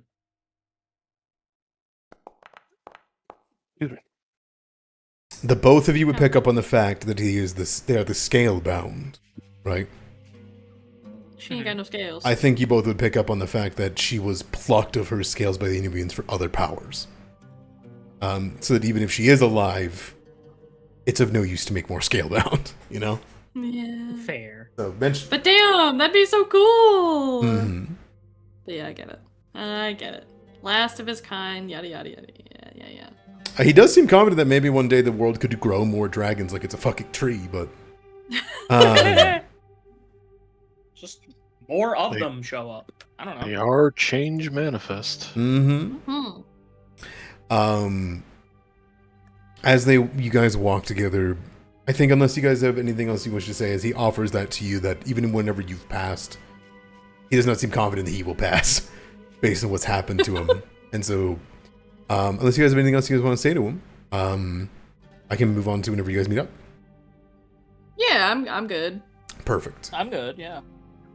At the meet point, at the end of the day when dusk hits, 5-6 hours later or so, you can see the caravan before you even arrive. They're already moving halfway up the plateau on a long trail that is tended to, and you can see that there is little lines of little critters, little dinosaurs perched. You can see pterosaurs flying over them. You can see that people are walking, moving up in a bound.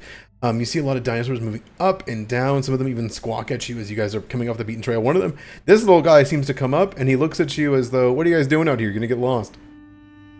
And you would see this Ramphora shoot. I don't have my translation up in front of me. I apologize. My dialect. The Ramphora will run up towards you guys, and Rahima, they'll move up to you and go, "Hey, what are you doing out this far?" Oh, hey man. Hey man, what are you doing? hey man. Oh, we're just going to the pyramid. Out to the pyramid. Oh. Yeah, down there. I just ate. you see that they're like almost throwing up a little bit. Oh my god. I made a big walk towards you all. Well, come back before you're attacked by something dangerous that without flesh or something from the sky can swoop down. Oh, don't worry. We'll be very careful. Okay. I'm still walking with you because I don't trust you. That's fair enough. Yeah, you look like you guys could get lost. Are you here to make sure we don't? Give me sense motive. This dude's gonna steal some food. He wants a berry. Yeah. He's shifty. Okay, I can sense it. This guy knows fucking Kangana. Kongo. Okay, side eyes him. You know Kangana? Huh? Oh, you're the boss! I see. You his other half, or do you just know him? Or is he just your buddy? Huh? Oh no! His other half is back at the lodge. Oh yes, that's right. Yeah. Yeah. That one gets lost too, especially when they're separated. I could imagine. You see him begin to make his way through the sands a little bit and then fly. As he does so, he goes, Well, I was supposed to keep a lookout for in case you guys came by and got split off. The Cyclops are waiting. The big one-eye wants to have a talk at the lodge too. To me? Or like to everyone? Well, of course, you're doing the treaty, right? That is true. Yeah, I am. Yes, I am. We wouldn't let all these horned ones in without a little bit of reassurance from you. You're the one that trusts them. That is true. That is true, and I do really, really need to do that. I bet you brought a big fish. No, I wish I could go for some fish. That would let me let you through. I see. You're the gatekeeper here. Yeah. You got a fish? Oh, I pressed the wrong button. Oh, no, we're good. Oh. No, I have no fish on me right now. I'm sorry. Will you ever forgive us? No. I see. Unless you had a fish.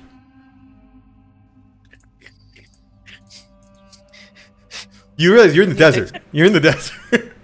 Yeah. You could hire us? Just that. Would you ever forgive us? No. Never. I'd never I'd never forgive you. Here, you know what? Would a different kind of meat, would that help? Would that ameliorate us? Depends on the flesh, that's a big word. It's a jerky. I think this is camel. Do you want some? Ah, yeah! Spitters! And if he jumps it, if you throw it into the air, you'll catch it. You'll go, Okay, let's head to the lodge then. I know a secret path, it's quicker if you want. Oh, that would be good, actually, yes, because I do really, really need to do this. Yeah. Okay. Yeah, I've put this up for a long time. Follow me. I can't do it anymore. Got to go do this. Yep. you see he kind of turns and he flies up towards the side of the plateau, and you can see there's like a little hill switchback. And as he does so, he goes, Yeah, I don't want to be near, the big one. and I think you guys even from here can see a huge-sized Quetzalcoatlus that's flying through the air that you recognize was leading the caravan. They're still doing back and forth, making sure everybody's safe and sound and doing everything all right. But that'd probably mess up the airstream a little bit. You don't want to be near that guy. No, yeah, for sure. This is a cool side mission. You go up, you go left, you go right, and the more further up the plateau you get, the heat from the sun begins to wane in a manner of which is just because humidity begins to return to your body. Because even rising up this high and becoming this close, you immediately begin to feel that kind of pressure alleviate off of your skin. You've heard, that the desert is oppressive and being within it even alone, but as you begin to move up, and you'd already begin splitting from the rust, but as you rise up the side of it, immediately the moisture changes. You begin to see that there's large trees and vast mountains over the plateau, and the moment everybody is grabbed and kind of pulled up the side of it, you would see a jungle hundreds of feet away from the desert of this massive trees that rise almost to half the size of mountains. You would see long dangling creatures going and flowing in between them of all shapes and sizes. You would see massive ponds the size of lakes across this entire place at this plateau point where you can see more creatures that begin to yap. You hear people begin to get like, they begin to talk for Rahima, but for everyone else it just sounds like screeching and squawking. You see little creatures divvying up and moving around catching food, and a whole bunch of orcs that are not here at the moment, but you can see like areas for hammocks for people that are just sleeping in the middle of the areas, and you can see markers for territories and homes that are way out in the open. But as you look towards the left, you can see even from here that there is a massive lodge that has been built. And Rahima, what is new to you is you see a giant oval-sized, kind of like multi-hundred feet structure with a rock in the center and a waterfall that's kind of diving down into it from the mountainside and flowing in. You can see that there's a circular area around the rock. And then you have the realization that they have constructed in the time that's taken for the meeting and whatnot for some purpose a giant racetrack.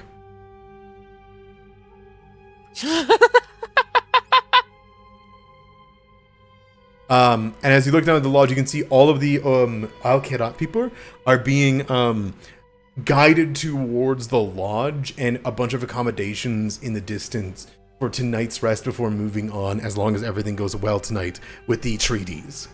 Goes, okay, here we go. To the lodge. Matanjan's waiting. Great, great. And he's not like he's not mad. Oh no, she's not fine. mad. She's fine. Yeah. Yeah, okay, good. I'm glad to hit. I'm happy to hit that. I don't think. I'm never talking to them. But they don't seem mad. They're letting people into their territory. That means usually they're okay and they're not having babies. Oh, that's good, yeah. You see them like nod as they fly by. Oh, there's Kangana. You can see the massive set of legs. You see this huge Carnotaurus begin to move their way in with a Ogrelin on their back, letting out a roar, almost calling out. And for you, you hear,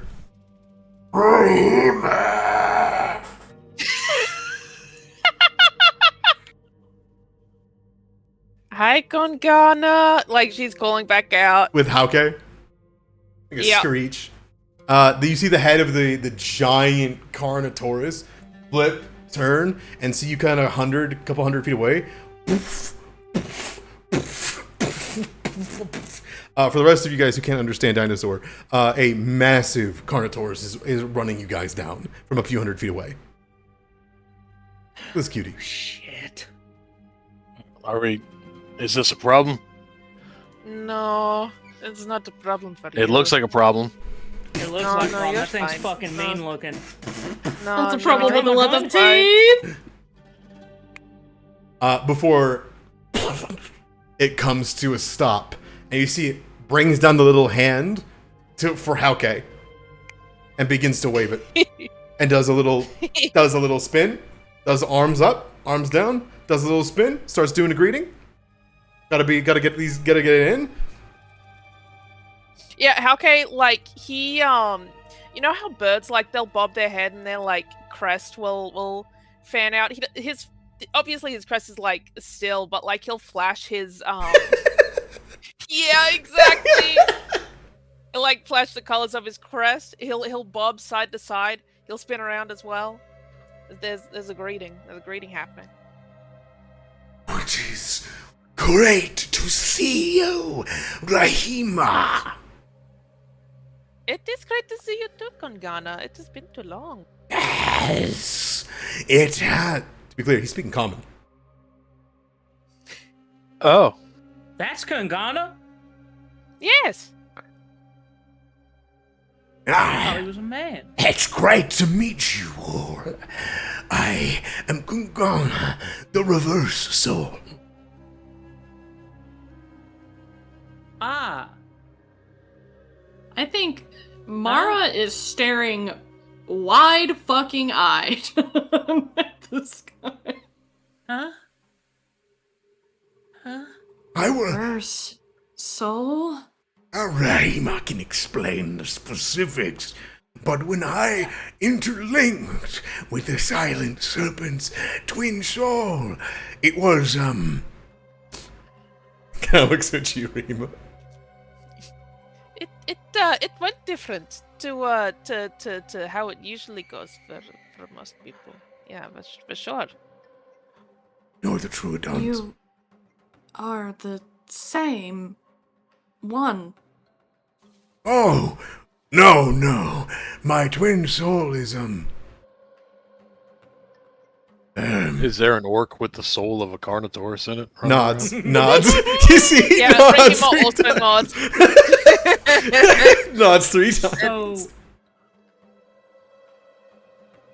Uh-huh. So, you see the man on his back right now? That's kind of. You guys can see that there is a man on his back with leg straps because he doesn't know how to handle like holding the strap to like hold onto the saddle, and you can see that they're like looking around and they're like looking down at you, and you see they go to like raise their hand up, but they're only like moving their arm from the elbow. They don't actually have like any like hand coordination all that well. Oh my god. Leans to the side, looks at him, leans back. You wave at him. I think she'd try. She just kind of. Yeah, just hold a little hand. I Oh!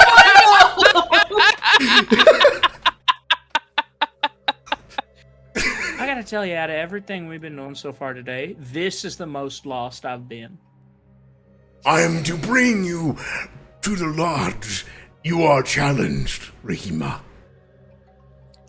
Oh, challenged? Yes, Matandri will have the treaty only if you rectify the very popular demand that you be punished. Right. I suggested Yep. that we do a race about it. You are the smartest person I have ever met. You are correct. Roar! That's We do that a lot. she nods like appeasingly at Gungana's twin soul. Yeah. Yes. Wait, I have a question. Yes. Carnotaurus puts his face in your face. Oh shit. Okay. Sorry. First off, sorry. Second off, so you can understand dinosaurs, Me? like to Rahima. So you can Yes. understand dinosaurs. So you can understand I can understand all the Kangana. changes. Yes. What was that? I said I can understand all like feathered creatures, but yes, dinosaurs. Also, Fair. yes. Can you understand? Points at the man on Kangana's back. Can you understand him? She goes, yes, he's got a lot to say. She turns you around, so that you're like, we're both facing, like away from Kungana's other soul. No, I can't understand the word he says. I'm gonna be so real with you, Rahima. The only thing that man has ever said is "ra."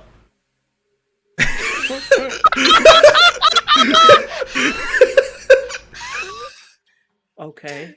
I All right. I mean, I think the only thing he's ever tried to say is roar, but I don't know. I just Hold the don't fuck. know. Okay. So he is speaking feathered He might soul. be. He just says roar in feathered soul. I think so. She just kind of like looks out at nothing in particular. All right. Sure. I must get you to the lodge now. It is almost nighttime, and that is when the hunt begins. Yep, let's Okay. get it. Stepped on the double. Who brought I you love to. here? This is unpacified territory. Oh, You look around, she'll gone. like search around. Gone, Yeah. gone as fast as possible. A little pterosaur brought us here, but he has made himself scarce. Probably hungry. Probably. Come then, friends of Rahima Sunseeker, and be welcome at the lodge of Matanchin. She is the chief of this area. Yeah, she's really great. Honestly, aside from getting mad at me, she's nice. She's pretty nice. Yes, you pissed off a good hundreds or so people. Yep. Yeah, I pissed off quite a few people. Yep. Amen. And you guys kind of move between. You can see these massive, almost like mega flora, like these huge fly traps, the size to catch like predators way too big for their size. You hear looming in the distance as you see this massive vine like leaning into water, and then you realize that you're a couple 100 feet from some kind of gigantosaurus of some kind, just completely just bringing its head up. Its neck the size of trunks of trees you've seen in the Beastlands. You are in a place of which you feel miniature. And as you guys begin to move through and go between all of these places, without the guide of Kungana and you know the treaties of Rahima, you guys are able to make it down to the place where you see a whole bunch of people from the expedition are coming in. Kungana guides you guys as Zavara's not here. Rumbold is looking in wonderment. Radriar is looking around. Radriar sees this and he seems to think this is like cool. Like this is not changed for him all that much. This area. And as you guys begin to make your way down towards the Great Lodge, it is a massive, kind of like 100-foot long, expanded, wide, wooden topped area. And you know that there are dinosaurs that are able to lift the top off of it and begin to carry it around so that the lodge can be moved at any given time for Matanjin. It is carried mostly by their twin soul, which you recognize to be perched on top of it, a 40-foot tall pterosaur bird. That is staring down at you guys. Or sorry, Pteranodon. That's like staring down. As it is a massive feathered Quetzalcoatl. That is looking down, kind of like leering towards you all with a big blinking eye as they recognize it. And they go, So you're here! with a big bellowed squawk for the rest of you. Yes, I am here. Enter At then! last. Enter and entreat for these many people you've brought here. Brought here without confirmation if you would be allowed to stay.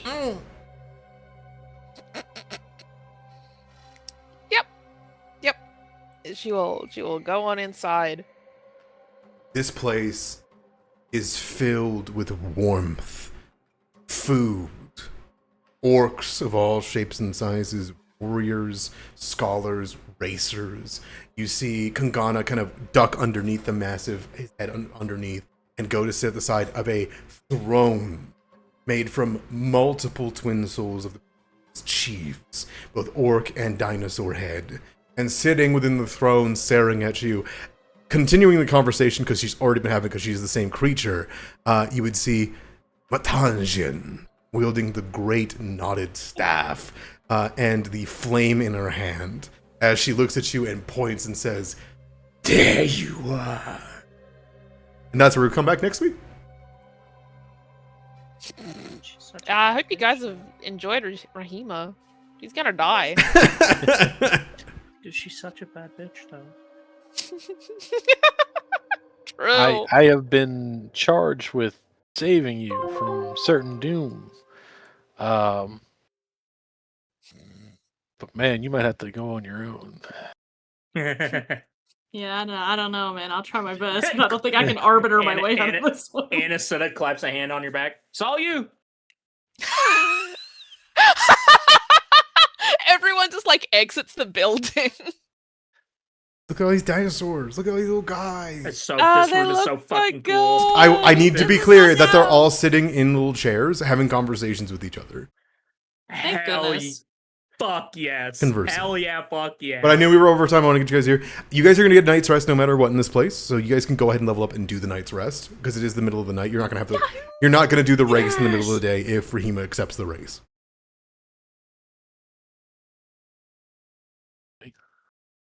I mean, what's the alternative? I do ritualistic combat and get my ass beat. I don't think that would be funny. No, Hauke. it would be pretty funny. Well, it's a twin soul fight, so Hauke and the Quetzalcoatl will fight. That Quetzalcoatl I believe in will- Hauke. No, well, I think Hauke's got that. You know what? No, you're right. I need to have more faith in him. Hauke can do You do. anything. You do. Oh man. I know we ran a little bit overtime there. I'm sorry, Raptor. I hope you had a good time. Yeah. Excellent. So you guys can level up at level 5. Oh. The secret, actual big fight that was that was your level 5 was both the Sunstruck and the Black Company. I see. I'm a little trickster. I'm sorry. One of these is not like the others.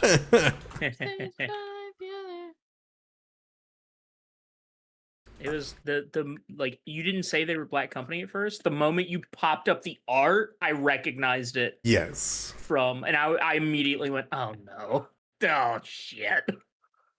Get Kangana over there. I had a feeling when we walked out there was going to be some guests and some visitors.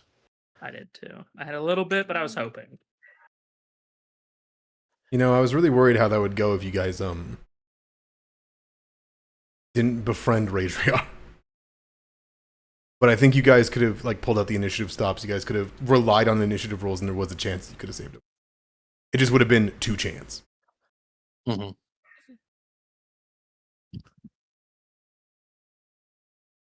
We got there though. You got there though. We nothing. But thank you guys so much for watching. Thank you guys so much for playing. I'm very excited for us to be in Ogrilla. Ogrilla. Hooray! I'll have a lot of stuff for you guys and some music and some art and all that stuff, and I'll be very excited. But I wanted to get you guys to the lodge, get you guys some night's rest, get some level ups in, and then we'll come back next week.